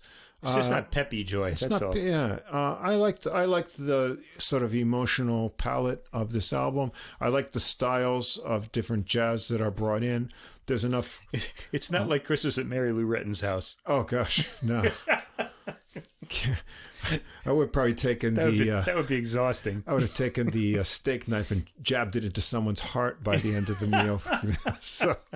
Couldn't take that, That'd be a great album. Christmas at Mary Lou Retton's house. You do all these peppy Christmas songs. Now, if you came from a normal, dysfunctional family, like we did, Christmas was never all that joyous because there was going to be something that made Dad angry before the end of the meal. Something always happened, yeah. Or some relative would go off into their, whatever sort of psychological disorder undiagnosed in the 70s, and they would ruin Christmas for you. And at least you had one good present. Maybe you could hide and, escape from all of that. Right. So for me, it was music. Yeah. It was music albums. And that kind of thing. So Christmas shouldn't be completely happy, but it should be a time where we reflect on the full experience of life, and then I think this album does that well. So. I want to say, first of all, I think there's a new album record for the amount of times the word Christmas is sung. We hear that word over and over on this album, and I think this album's gonna be a Christmas classic. I think so too. I think we're gonna be hearing it every Christmas from now on. It's really, really good. It's that good. Yeah, it's that good. Yeah. The other thing is, I've already heard this album like easily more than 15 times because not just at my house. I heard it a few times there, but it's been playing in every like restaurant, coffee shop I've been to. Wow. It's just like 2002 all over again. When you walked into a coffee shop and you heard Don't Know Why, like the Come Away With Me album. People would just have that playing in CD players in every shop. This is like that now here. Yeah. Okay. So there's that, but it is a really good album. Yeah. I'm already tired of it. For this year anyway. Christmas is coming. Next year. It's going to be over soon. We hope everyone out there listening has a Merry Christmas, even if you're not Christian. If you are, certainly have a Merry Christmas. We hope you have a happy holiday season, shall we say. Happy holiday. Happy whatever. Spread the love and joy. Whatever your religious affiliation is, we hope you enjoy the holidays and look forward to a better year in 2022. Although this one was pretty good. Yeah, well, we'll be talking about that. It was good musically for us. Great year for music. Yeah, not so much good year for anything else in the world, but And it was good for our podcast because it was the only year we've ever done it. Yeah. Now, next week, we're going to come back and we're just going to do the last 6 albums we're going to talk about of the year. Yeah. And then on December 26th, we'll post our last podcast of the year. And that will be our best of the year. So nothing new on that day, but make sure you're around to hear that. I think we'll talk about what we liked best so far, and maybe something else we may have missed. We'll talk about a few things we missed, but we'll do, the best of the year will all be chosen from the what we put on the podcast, and then we'll have like an extra thing at the end. So you want to tune in, especially if you have a holiday or you're going to be, stuck with Uncle Harry or Grandma, and these days it's not like when we were kids. You have your little earbuds. Yeah. You can juice up your iPhone. You can download. You can go to Deezer and download the full playlist. Do it when you're at home on Wi-Fi so you don't use up all your bandwidth there. Right. Get all those tunes. You don't have to listen to Uncle Harry's stories. There's some classical music, some jazz. Hold you over into the new year. Yeah. And then we'll be back with more new stuff in January. We certainly will. And we'll be with you every week every weekend over the holiday season. We're not taking a break. So we're there.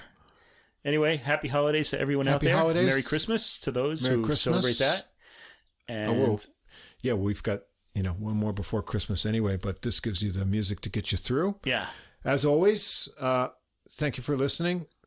If you have any comments, questions, please drop us a line, adultmusicpodcast, all one word, @gmail.com. Take a moment, give us a rating, write us a review. This has been episode 41, the special Christmas edition. Adult Music, the podcast with music for the mature mind. And we'll be back again next week with 6 new selections. So until then, Merry Christmas to all, and to all a good night.